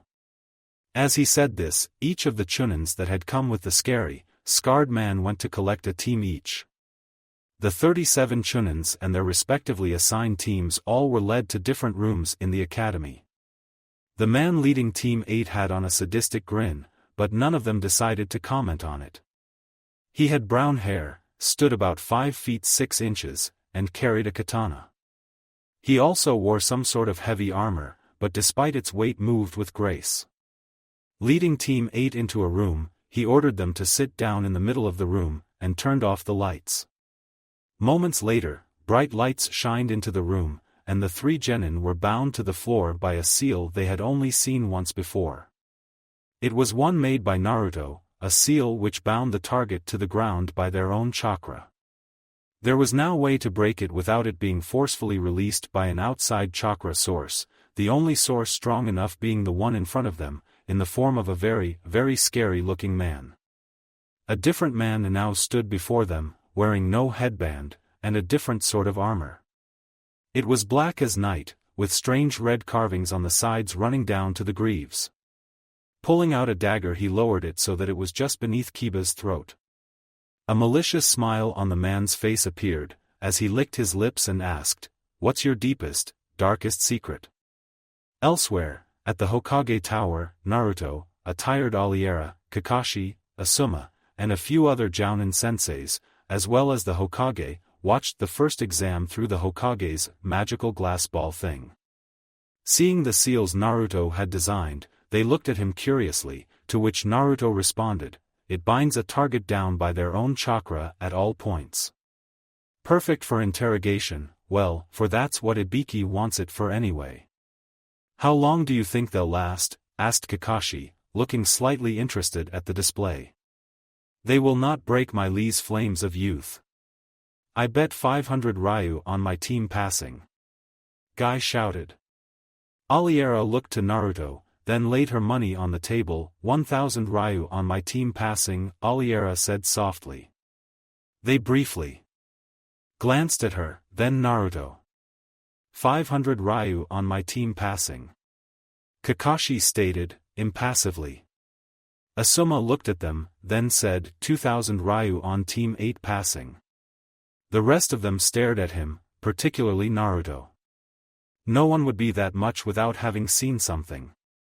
Asuma saw the stares and explained, "I saw them training once these past 2 weeks.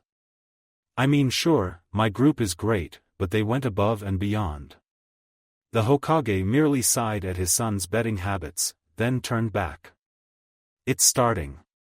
All of them turned their attention back to the orb, and watched the teams. Oof, that's gotta hurt. At the exam, Hinata was being beaten by the man, right before Shino and Kiba's eyes while they could do nothing. Hinata couldn't even lean back to absorb some of the blow as the seal was holding her in place. The man, seeing the fear and hate in the boy's eyes, decided to ask again. "What is your deepest, darkest secret?" He growled out in a gruff voice. Hinata looked up toward them, and spoke with her eyes, relaying to them essentially, "Tell him nothing, we must hold strong under torture." Kiba and Shino both conceded that they must keep their secrets as well, and remained steady and silent, fear no longer obvious. The man, growing rather irritated, pulled out his dagger again. Pointed at Kiba, he moved forward, and began to cover the boy with mild lacerations, just enough to hurt, but not lethal. You will tell me or you will die. The man said in a deadly low tone. The torture continued for several minutes before the man decided to try his last resort. Ninpu, Kanashibari no Jutsu. Staring into his eyes, all three of them saw themselves dying in various gruesome ways. Though the horror was enough to break even some seasoned jounin, the three genin showed they did not fear their death. The man, seeing his tactic failing, decided to end the interrogation. Leaving the room, the original Chunin entered and broke the seal. Leaning down and helping them up, he silently led them back to the first room, to see only 18 other teams. Turning to Ibiki, the man bowed. Ibiki, the scarred man, nodded and stated, "They are the last ones." Kiba, Shino, and Hinata all looked surprised at that. 17 other teams must have broken under the pressure. Sitting found with other teams, they looked around to find their classmates. Niji's team and Sasuke's team were still around, however Shikamaru, Ino, and Chuji were not. The Sand siblings, Sound Ninja, Rain Ninja, and various others had sat down around the room, their looks ranging from impassive to downright terrified. Ibiki turned to them all, and saw a hand raise. Temari had hers up, and upon being acknowledged, stated her question. What in the hell did that have to do with being a Chunin? Ibiki, frowning at her very poor attempt to swear and her lack of understanding, simply stood up straight, and responded. Chunin are leaders. Sometimes you will be sent on missions with the possibility of being captured. To betray your village when under pressure is something no ninja should do. Subjecting you to one of the worst forms of interrogation, including the Kanashibari which I'm certain you all experienced, was done to weed out the weakling ninja who don't deserve to be ninja, let alone be a team. All of you left have passed. Now, he was cut off by a black ball bursting through the window. Correction, black ball-shaped woman. After a few seconds, correction, woman who just hung a banner with kunai. Most of the room simply stared at her awkwardly, then looked at the banner which read Mitarashi Anko, second instructor and hot Kunoichi. Underneath that was her supposed phone number. Most of the people in the room sweat dropped, some even getting nosebleeds at her fishnet/trenchcoat outerwear and tiny miniskirt. The incredibly scandalously dressed woman addressed the room in a surprisingly playful tone for someone who was supposed to be an authoritative figure. All right kiddies. On to the second exam. Follow me.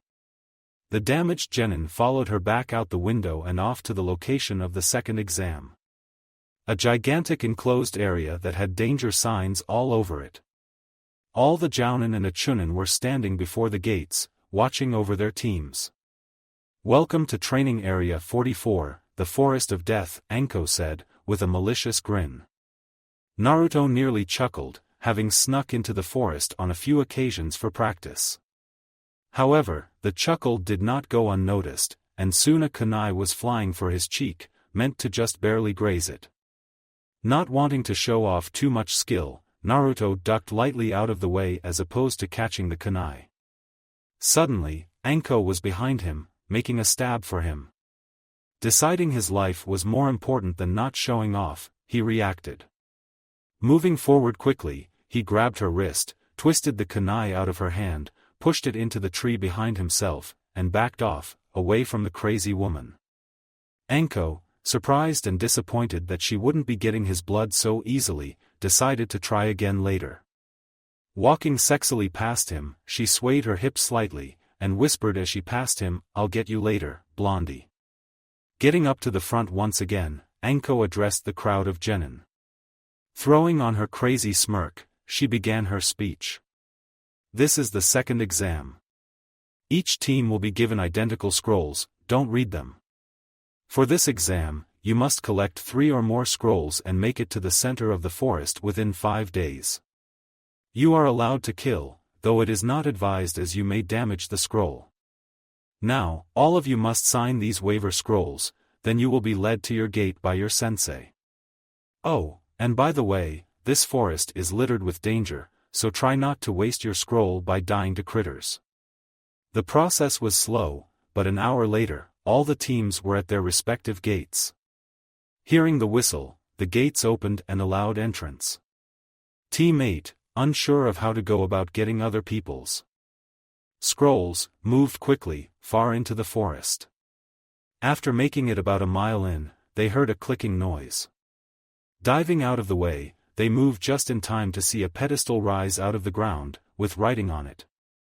Hinata, nodding to Kiba and Shino, activated her Byakugan and began to read what appeared to be an odd poem. Upon the seas, upon the stars the beauty begins in a ball of fire contained within iron bars the flame of life stands on wire the flame burns long for heroes old the Hokage's song is mostly told to hear the epic heroes' tunes to heal their long-forgotten wounds though you won't see many moons because you just read explosive runes upon finishing the last line, she realized she'd been speaking the words aloud, and the looks of alarm on their faces could be rivaled by none. Boom!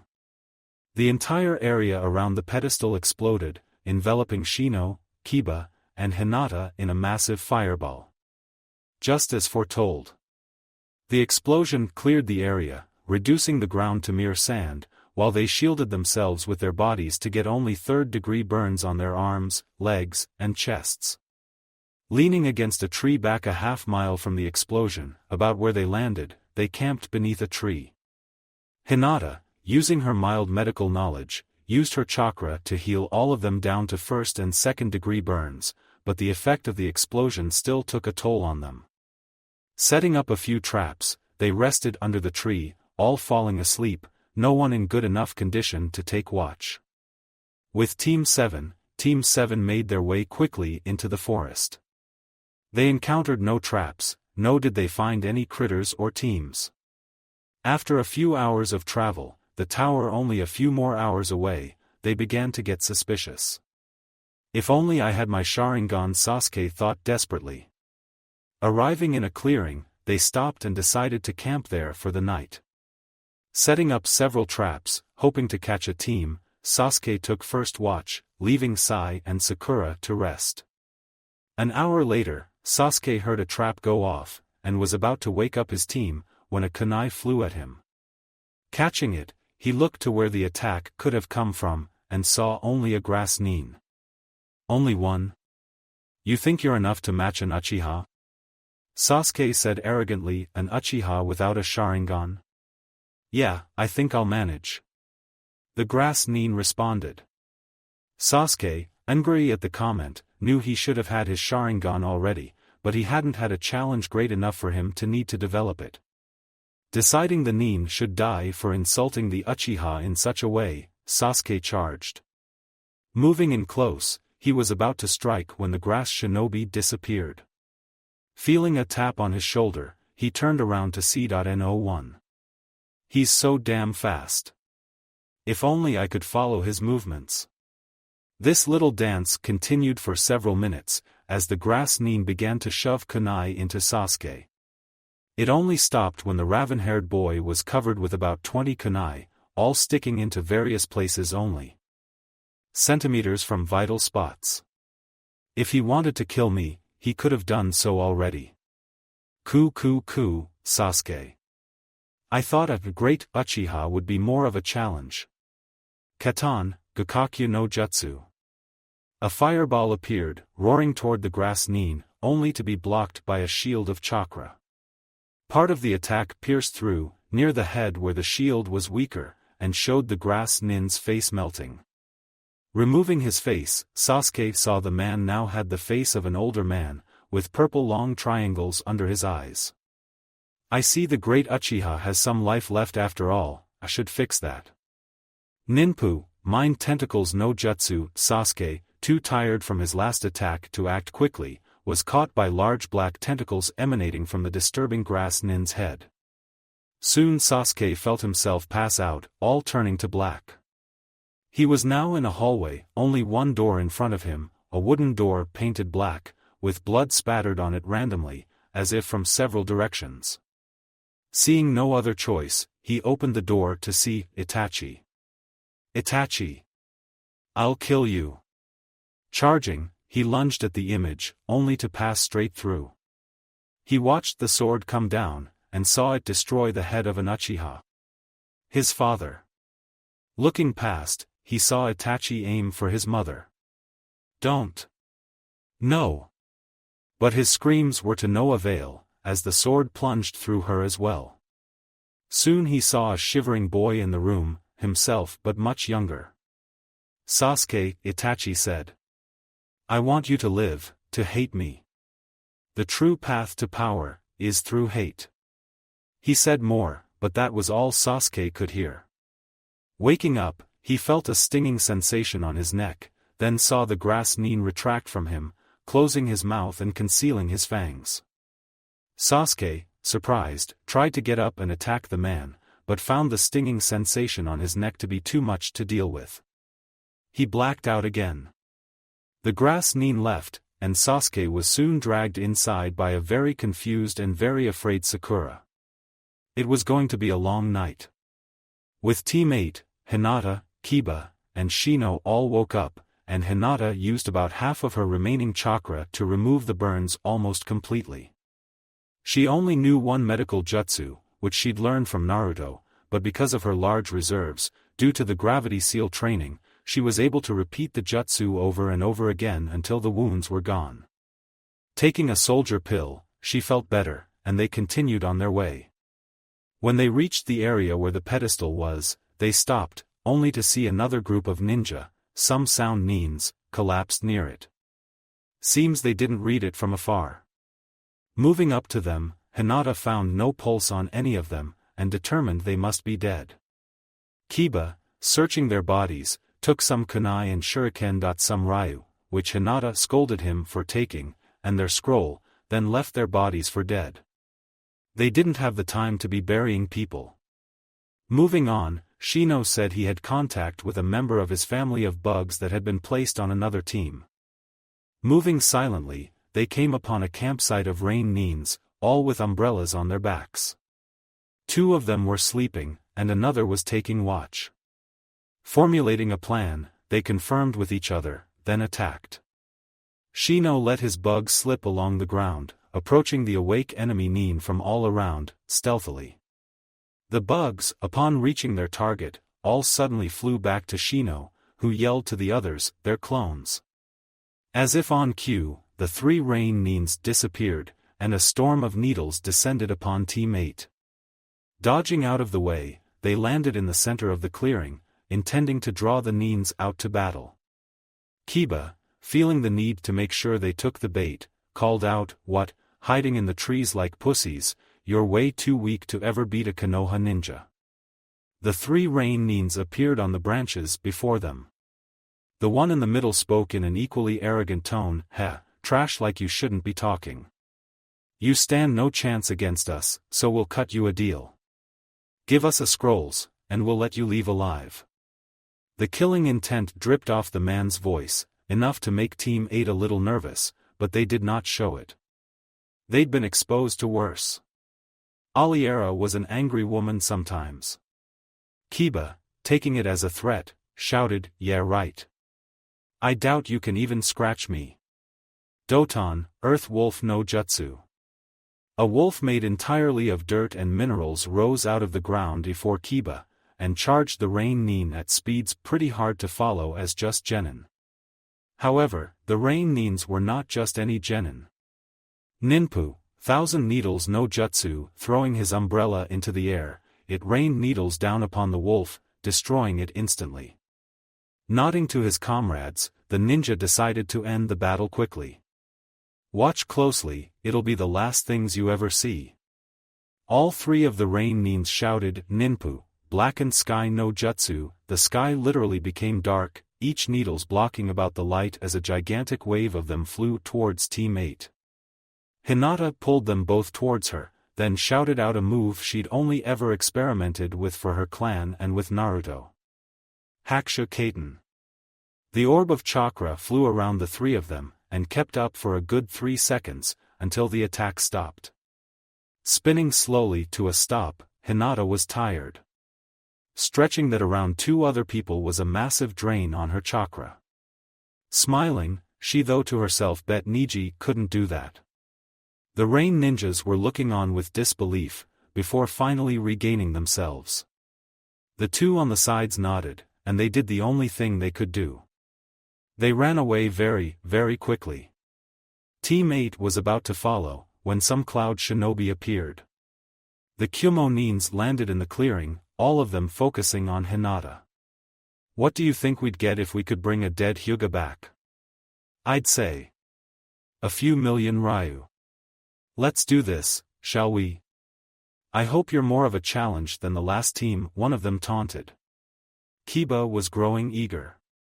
His only attempt to do something was already quashed, and he'd been protected by either Shino's warnings or Hinata's shield. Sure, his team was strong, but he had something to prove. He would be the strongest the Inuzuka has ever seen, and for that he was going to beat these ninjas, to hell with consequences. Ninpu, Beast Clone no Jutsu, followed by Ninpu, Shikakya no Jutsu. And again followed by Doton, Rippling Earth no Jutsu. Kiba and his clone Akamaru began to run in a giant circle around the Kyuubi, shooting dirt up into the air with the force of his steps, channeling chakra to his feet to imbue the dirt with chakra.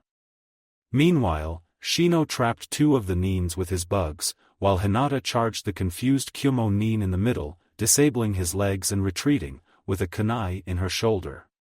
Seeing Kiba slowing down, Shino had his bugs retreat as well, leaving two chakra-drained nins. Kiba and Akamaru, stopping on opposite sides of the circle, each taking a soldier pill, and began forming hand seals, while the earth remained airborne, all 2 tons of it.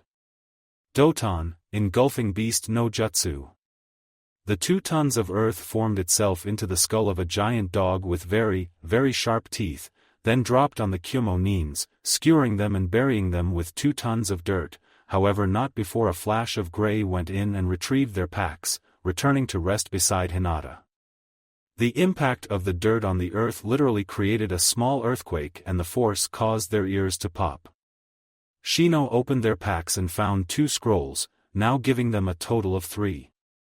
Kiba was a little disconcerted, having just killed again, but Hinata embraced him, telling him, "It's part of the job, you did well." Soon, he was back to his normal self, and after copping a feel he felt himself hitting the ground very, very hard. Shino was about to chuckle, when Hinata shot him a glare. "And people ask why I'm gay? All girls are scary." Soon, the 3 of them set up camp elsewhere, only 3 miles from the tower and having all their scrolls. They only hoped for an undisturbed night. With Team 9 was having a rough time in the forest. They had encountered several critters, as Enko had called them, though they were all gigantic. A few of them were over 10 feet tall, but most were about the size of them. After disemboweling some giant spiders, a scroll and some ninja equipment dropped out. Apparently they weren't the only ones having problems with these things. They were already only a mile from the tower, and had encountered no other ninja. Coming up with an idea, Tenten led them back along their swath of destruction, disemboweling some previous beasts and critters, and some new ones they met along the way, and soon they found their 3rd scroll. Discovering they had all they needed, they pumped chakra to their feet and made it all the way to the tower, arriving at dawn on the 3rd day. Teams 7 and 8 soon joined them. The Sand siblings arrived on the 4th day, and the Grass nins with only 2 members and some Rock nins joined the rest of them on the 5th. They had all been brought to separate rooms to rest until the 3rd exam, so at the end of the 5th day, at night, all the teams were gathered together in an arena. Standing before them were their Jounin senseis, the examiner, a man with a bad cough and a sword on his back, and the Hokage. Next to Aliera was Naruto, holding her steady. She looked nearly back to normal, but still weak, her sword was leaning against the wall. The man with the bad cough stood up and addressed the crowd. "As there are 17 of you left, we will have to perform a preliminary. First, though, would anyone like to drop out?" The crowd of genin looked angry that there would be preliminaries, but few raised their hands. The Grass nins quit, and Sakura was left raising her hand. She spoke to the man. "My teammate was given an odd seal during the exam that may impede him. I ask that he be removed." Nervously, she pointed to Sasuke who was shooting her a glare, but she remembered once Sai telling her, if he is going to die, we should stop him. Sai only nodded, but Naruto was interested. Looking to the Hokage and the man who was now looking at him, Naruto asked, if I may? Receiving confirmation, Naruto walked forward, up to Sasuke. Where is it? Sasuke only grunted, but Sakura motioned to his shoulder. Come. Reluctantly, Sasuke followed Naruto to just outside the room, while the preliminaries began, starting with a rock genin against Gaara. With Naruto, hold still. Dobe, I don't need your help, it doesn't hurt or anything, nothing at all. Naruto did not believe him. Forcefully removing the boy's shirt, Naruto snickered slightly at Sasuke's pale flat body with no hint of actual muscle, though there had to be some. Looking at the mark, Naruto activated his first-level Dojutsu, then accessed some merged chakra and pumped it to reach the second level. The seal on Sasuke appeared to be a chakra infection seal. It converted Sasuke's chakra into influenced chakra by way of a bit of Orochimaru's soul.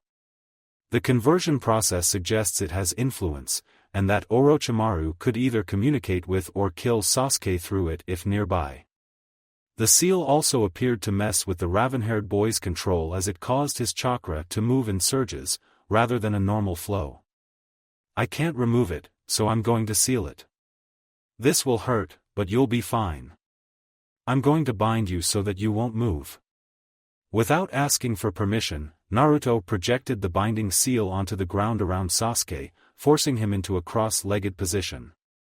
Then, projecting an anti-seal onto it, Naruto lit his pointer, middle, and ring fingers with chakra of light, dark, and what is supposedly the source of metal jutsus, and drove Haya's hand forward. Fuin, dark chakra seal no jutsu. Black tendrils of energy shot from Sasuke, soon replaced by white, then changing between black and white. Every few seconds, Sasuke's skin changed and it soon became a reddish-brown, giving him wings. The wings receded and grew constantly, as if taking on the strobe effect of the tendrils, and eventually Sasuke was returned to his original form, black energy floating above his head. Naruto, putting light chakra conversion seals on his hands, pumped chakra through them, and surrounded the black energy, soon destroying it. Outside, Orochimaru could be heard cursing loudly.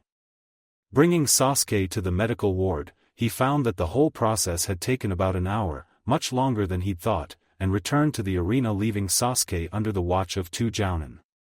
Naruto found that he'd missed Shino, Temari, Tenten, Kiba, Gaara, and Lee's fights, in fact only returning long enough to see the last round. Sasuke, due to his performance, would be in the final round automatically, since it had been confirmed he'd fought against Orochimaru for several minutes, several people putting aside the fact that man had merely been toying with him. The last fight was just about to begin. Hinata versus Neji. Before they began, Neji began his speech. I am destined to beat you, it is fate for me to do so. I was born with more skill by a father who should have been a member of the main branch. Instead, you brand us and use us like your slaves. We are just as human as you, we are members of the great Hyuga clan, we are the body, and just as the body may die without the head will die without the body. If the main branch dies, we will create a new head, a new clan balanced for all, and for that to happen you must die. It is for that reason I am destined to beat you, I will lead the branch house, and we will defeat you. Prepare yourself, your defeat is destined by fate. Charging at Hinata, Neji began to use his Juken style, but both his hands were caught at his wrists by Hinata, who kicked him back and shouted to the heavens. Anyone can change their fate. Naruto, remembering when he'd told her that, realized just what he'd done. He'd heard much of the clan from Hinata, and had gone to great lengths to show her how he had wanted the clan systems to work when he became Hokage. Naruto had never thought how much it had meant to her. At the same time, Hinata was thinking back to what Naruto had told her that one time, how what he'd said had changed her view entirely, and how she wanted to change the clan as well. Flashback no Jutsu, the day the Kyuubi attacked. Hinata, I am the vessel of the Kyuubi, the nine-tailed demon fox. I don't want to hold any secrets from you, but I feel you should know this. This is why I strive to be Hokage. I grew up without parents. I can only imagine what my life would have been like if the Hokage hadn't kept the Kyuubi a secret, if he hadn't taken me in. I don't want to see people alone, because so many nights I wish I'd met my parents. I wished, but it was not so. I was all alone, even with a family, I was alone, and I don't want to see anyone like that. I was destined by fate to be hated, but one man changed that for me. And I couldn't be more grateful. You can always change your fate, and you can change the fate of others, and because of what that one man did. I'm here with you now. You'll stay with me, won't you? End flashback, you can always change your fate, and you can change the fate of others. I will change your fate. Hinata said softly, but loud enough for Neji to hear. Neji was struck, knowing he'd heard that from Naruto once, and before he could respond, Hinata charged. Whirling her body around in one of the first dances of her style, a combination of Naruto's Dance of the Nine-Tailed Fox and the Juken, Hinata spun at massive speeds and struck 8 of Neji's Tenketsu, reappearing behind the boy. Most of the audience just blinked, except for Kiba and Shino who had been on the receiving end of that attack multiple times. Njay was confused, then noticed his control was off, likely because of the blocked Tenketsu. Launching himself at her, he once again saw only a blur of movement before he felt 8 more Tenketsu points close. You are in range of my divination. Hinata said. Hak Rokujuyenshu. Neji, caught by surprise, was not matched for Hinata in terms of speed, but had a different plan. Haksha Kaiten. Neji spun, deflecting Hinata away, creating a familiar orb of chakra. Hinata, thrown against the wall, had some damage done to some of her internal organs, but using Daikul Justu while the dust cleared, she got up looking reasonably okay. Looking to Neji, she charged once again, and Neji used his still superior chakra supply to bring chakra to his arms, boosting his speed to match Hinata's. Locked in combat for a good minute, neither scored more than a glancing blow. Hinata looked up towards Naruto and winked, then began to form hand seals. Naruto knew what this meant, and that she'd have to settle for a draw, because neither of them would be conscious after her next attack.